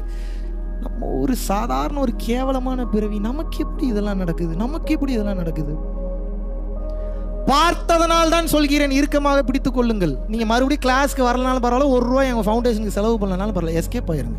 தயவு செஞ்சு எஸ்கேப் ஆயிருங்க. மறுபடியும் பிறந்தீங்கன்னா கஷ்டம் ரொம்ப ஜாஸ்தி. இவ்வளோ பொறுமையாலாம் யார் நீங்கள் உட்காந்து பேசுறதுக்கெல்லாம் தயார் நிலையில் இல்லை. முதல்ல அவங்க கேரக்டர் பார்ப்பாங்க, அவங்க மான மரியாதை பார்ப்பாங்க. எனக்கு எதை பற்றியும் கவலை இல்லை. நான் தான் சொல்லிட்டேன்ல, சாக துணிந்து விட்டேன். நாளைக்கே மலேசியன் போலீஸ் என்னை வந்து அரெஸ்ட் பண்ணி ஜெயிலில் போட்டாலும் ஜெயிலில் இருக்கக்கூடிய எல்லாத்தையும் உபதேசம் பண்ணி திருத்திடுவேன். சத்தியமாக நடக்கும். ஜெயிலரை திருத்திடுவேன், அங்கே இருக்கக்கூடிய எல்லாரையும் திருத்திடுவேன். எல்லாத்தையும் 100% நடக்கும். மொத்த ஜெயிலையும் திருத்த முடியலனாலும் என் பின்னாடி ஒரு 100 பேரையாவது திருத்தி உட்கார வைப்பேன். முடியுமா முடியாதா? நீங்கள் ஒவ்வொருத்தரும் இந்த நிலைக்கு வரணுங்க. ஒருத்தெல்லாம் பத்தாதுங்க, கஷ்டமாக இருக்குங்க போராடுறதுக்கு, ரொம்ப கடுப்பாக இருக்குது. எத்தனை நாடு தான் ஒருத்தனே சுற்றுறது? கொஞ்சம் என்னோடய கஷ்டத்தெல்லாம் கொஞ்சம் எடுத்துங்க. நீங்கள் ஒரு பக்கம் ரஷ்யா போங்க, நான் அமெரிக்கா போகிறேன், நீங்கள் கனடா போங்க, நீங்கள் மொரிஷியஸ் போங்க, நீங்கள் சீஷல்ஸ் போங்க, நீங்கள் ஆஃப்ரிக்கா போங்க. இத்தனை பேர் போய் பரம்பொருள் ஃபவுண்டேஷன் கூட சொல்ல வேணாம், உண்மையை தெரிஞ்சுக்கன்னு பேசுங்க, வாய்க்கிலேயே பேசுங்க. இப்போ உங்களுக்கு யார் வேணாங்கிறா? யாத்திரை போங்க, ஜாலியாக ஊர் சுற்றுங்க, நாலேஜ் வரும், பவர் வரும், விஸ்டம் வரும், தைரியம் வரும். ஏன் டிராவல் பண்ணணும்னு சொல்றேன் கேளுங்க.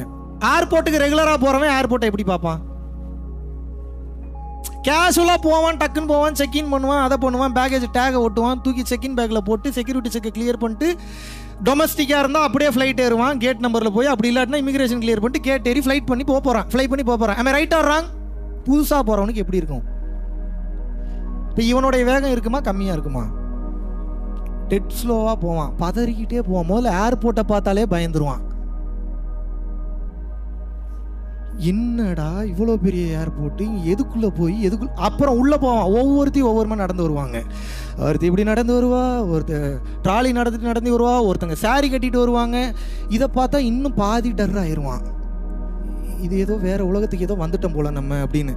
இப்போ ஏன் இவங்க இவ்வளோ அழகாக இருக்கா? ஓடுமா ஓடாத மைண்டில். இப்போ இவங்க என்ன சம்பாதிக்கிறாங்க, எவ்வளோ சம்பாதிக்கிறாங்க, இவங்க ஏன் ஏர்போர்ட்டுக்கு வராங்க, இமிகிரேஷன் ஆஃபீஸர் மென்டல், ஒவ்வொன்றையும் பார்க்க திக்குன்ட்டே இருக்கும். இதில் எங்கே நீங்கள் லைஃப் லெசன் லேர்ன் பண்ண போகிறீங்க? இந்த ஃபியர் இருக்கும்போது அப்சர்வ் பண்ண மாட்டீங்க. நீங்கள் அப்சர்வ் பண்ணலன்னா எப்படி செக்இன் பண்ணுறதுன்றதுக்கு உண்டான ஃபாஸ்டஸ்ட் டெக்னிக்கை உங்களால் கண்டுபிடிக்க முடியாதுன்ற. நீங்கள் ட்ராவல் பண்ணிங்கன்னா என்ன ஆகுன்ற, நாட் ஓன்லி ஏர்போர்ட். ஏன் இப்போ உங்களுக்கு இவ்வளோ பயம் வாழ்க்கையிலனா, you did travel much in your lifetime. எப்பயுமே கூட ஒரு ஆள் வச்சுக்கிறீங்க. அப்படின்னா என்ன அர்த்தம்? ட்ராவல் பண்ணும்போது நமக்கு ஏதாவது ஒரு பிரச்சனை இவர் பார்த்துப்பார். என்னைக்காவது ஒரு நாள் எனக்கு ஒரு பிரச்சனை நானே பார்த்துப்பேன்னு நினச்சிருக்கீங்களா? நீங்கள் ஞானத்துக்கு போகவே முடியாது, எழுதி வச்சுக்கோங்க.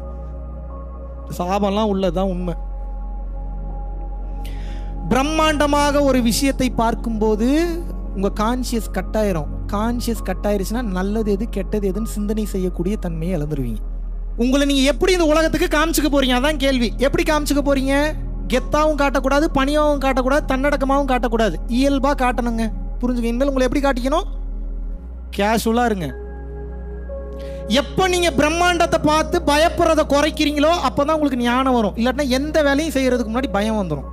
நேர்த்தி இருக்காது, 100% ஃபோக்கஸ் இருக்காது. இதனால தான் ட்ராவல் பண்ணுங்கன்றேன். ட்ராவல் பண்ண புது ஆளுங்களோட பேசுவீங்க, பழகுவீங்க, டைம் கிடைக்கும், அவன் நாலேஜை ஷேர் பண்ணுவான்.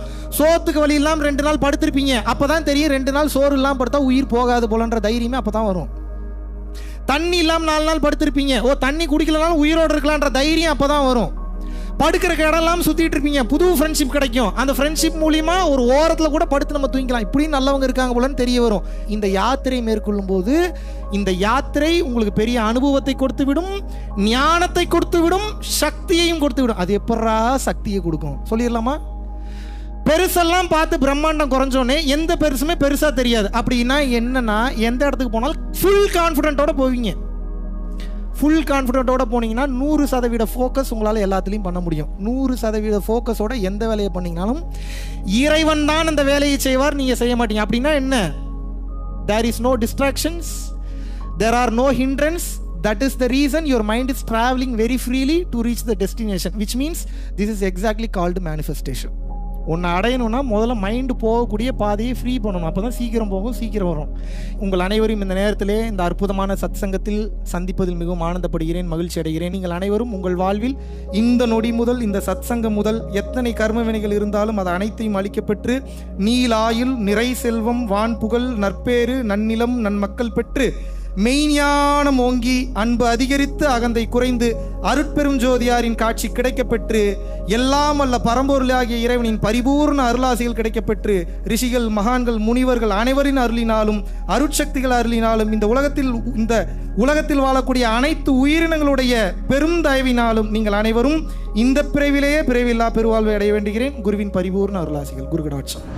பரம்பொருள் ஃபவுண்டேஷன் அப்படின்னு சொல்லிட்டு நீங்க யூடியூப்ல போய் டைப் பண்ணீங்கன்னா 1500 வீடியோஸ்க்கு மேல வந்து நம்ம ரொம்ப கிளியரா, மிகவும் தெளிவாக, வெளிப்படையாக அனைத்து ரகசியங்களையும் வெளிப்படையாக கூறிவிட்டேன். ரொம்ப கிளியரா பேசியிருக்கேன். அந்த 24 hour சத்சங்லாம் நீங்க பாத்தீங்க அப்படின்னா எல்லாத்தையுமே பேசியிருக்கேன் அந்த வீடியோஸ்ல.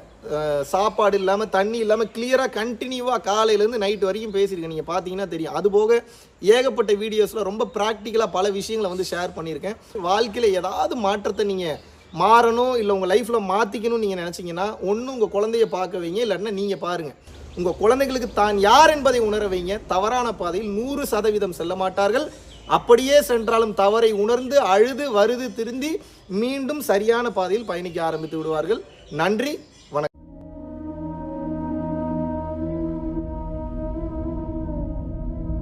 பரம்பொருளின் கருணையினால உங்களுடைய இடைவிடாத அன்னதானத்திற்கு நீங்கள் அனுப்பப்பட்ட பணத்தின் மூலியமாக பல லட்சம் உயிர்களுக்கு இது நாள் வரைக்கும் வந்து சாப்பாடு கொடுத்துருக்கோம். ஸோ கொரோனாலேருந்து ஆரம்பித்து ஒரு நாள் கூட விடாமல் பல உயிர்களுக்கு வஸ்திர தானங்களாக இருக்கட்டும், படிக்க முடியாதவங்களுக்கு கல்வித்தொகை கட்ட முடிய விஷயங்களாக இருக்கட்டும், இல்லை ஸ்போர்ட்ஸ் ரீதியாக விளையாடக்கூடிய நல்ல மாணவர்களை அனுப்பி வைக்கக்கூடிய விஷயங்களாக இருக்கட்டும், அதை தொடர்ந்து வந்து பார்த்தீங்கன்னா ரெகுலராக மந்த்லி பேசிஸில் ஏழை குழந்தைகளுக்கு க்ரோசரிஸ் கொடுக்கறதாக இருக்கட்டும், இல்லை அவங்களுக்கு வந்து பார்த்தீங்கன்னா சேம் அவங்க விருப்பப்படுறவங்களுக்கு வீட்டு துணிமணிகள், வீட்டுக்கு தேவைப்படக்கூடிய மற்ற பொருட்கள் வாங்கி கொடுக்கறதாக இருக்கட்டும், எல்லா உதவிகளும் வந்து பார்த்தீங்கன்னா உங்களோட உதவினால தான் போயிட்டு இருக்கு. சாது சிதம்பர சுவாமிகள் வளநாட்டார் வந்து ஒரு வார்த்தை சொல்லுவார், பசித்தோர் முகம்பார் பரம்பொருள் அருள் கிட்டும் அப்படின்னு வந்து சொல்லுவார். வள்ளல் பெருமானும் ஜீவகாருண்யம் உள்ள சம்சாரிகளுக்கு எப்பேற்பட்ட சூழ்நிலையிலும் வந்து பார்த்தீங்கன்னா அவங்களோட லாபம் தடைபடாது, தொழில் பிரச்சனைகள் வந்து நிவர்த்தியாகும், அதை தொடர்ந்து வந்து வாழ்க்கையில குடும்ப பிரச்சனைகள் விலகும், அதுபோக குழந்தை சம்பந்தமான பிரச்சனைகள் எதுவாக இருந்தாலும் வந்து இந்த அன்னதானத்திற்காக நீங்கள் செய்யக்கூடிய ஒவ்வொரு ரூபாயும் அது வந்து உங்களுக்கு நிச்சயமாக புண்ணியமாக வந்து சேரும். புண்ணியத்தை கடந்த நிலையில் முக்தி பாதைக்கும் அது நிச்சயமாக உங்களை வழி நடத்தும். அதனால விருப்பப்படுறவங்க நம்மளுடைய பரம்பொருள் அறக்கட்டளையினுடைய சேரிட்டி ஆக்டிவிட்டீஸ்க்கு தங்களுடைய விருப்பப்படக்கூடிய நன்கொடையை கீழே உள்ள டெஸ்கிரிப்ஷன்ல இருக்கக்கூடிய அக்கௌண்ட் நம்பருக்கு செலுத்தலாம். இதற்குண்டான அந்த அருளை சித்தர்கள் உங்களுக்கும் உங்கள் குடும்பத்தாருக்கும் வழங்க வேண்டுகிறேன். குருவின் பரிபூர்ண அருளாசிகள். குரு கடாட்சம்.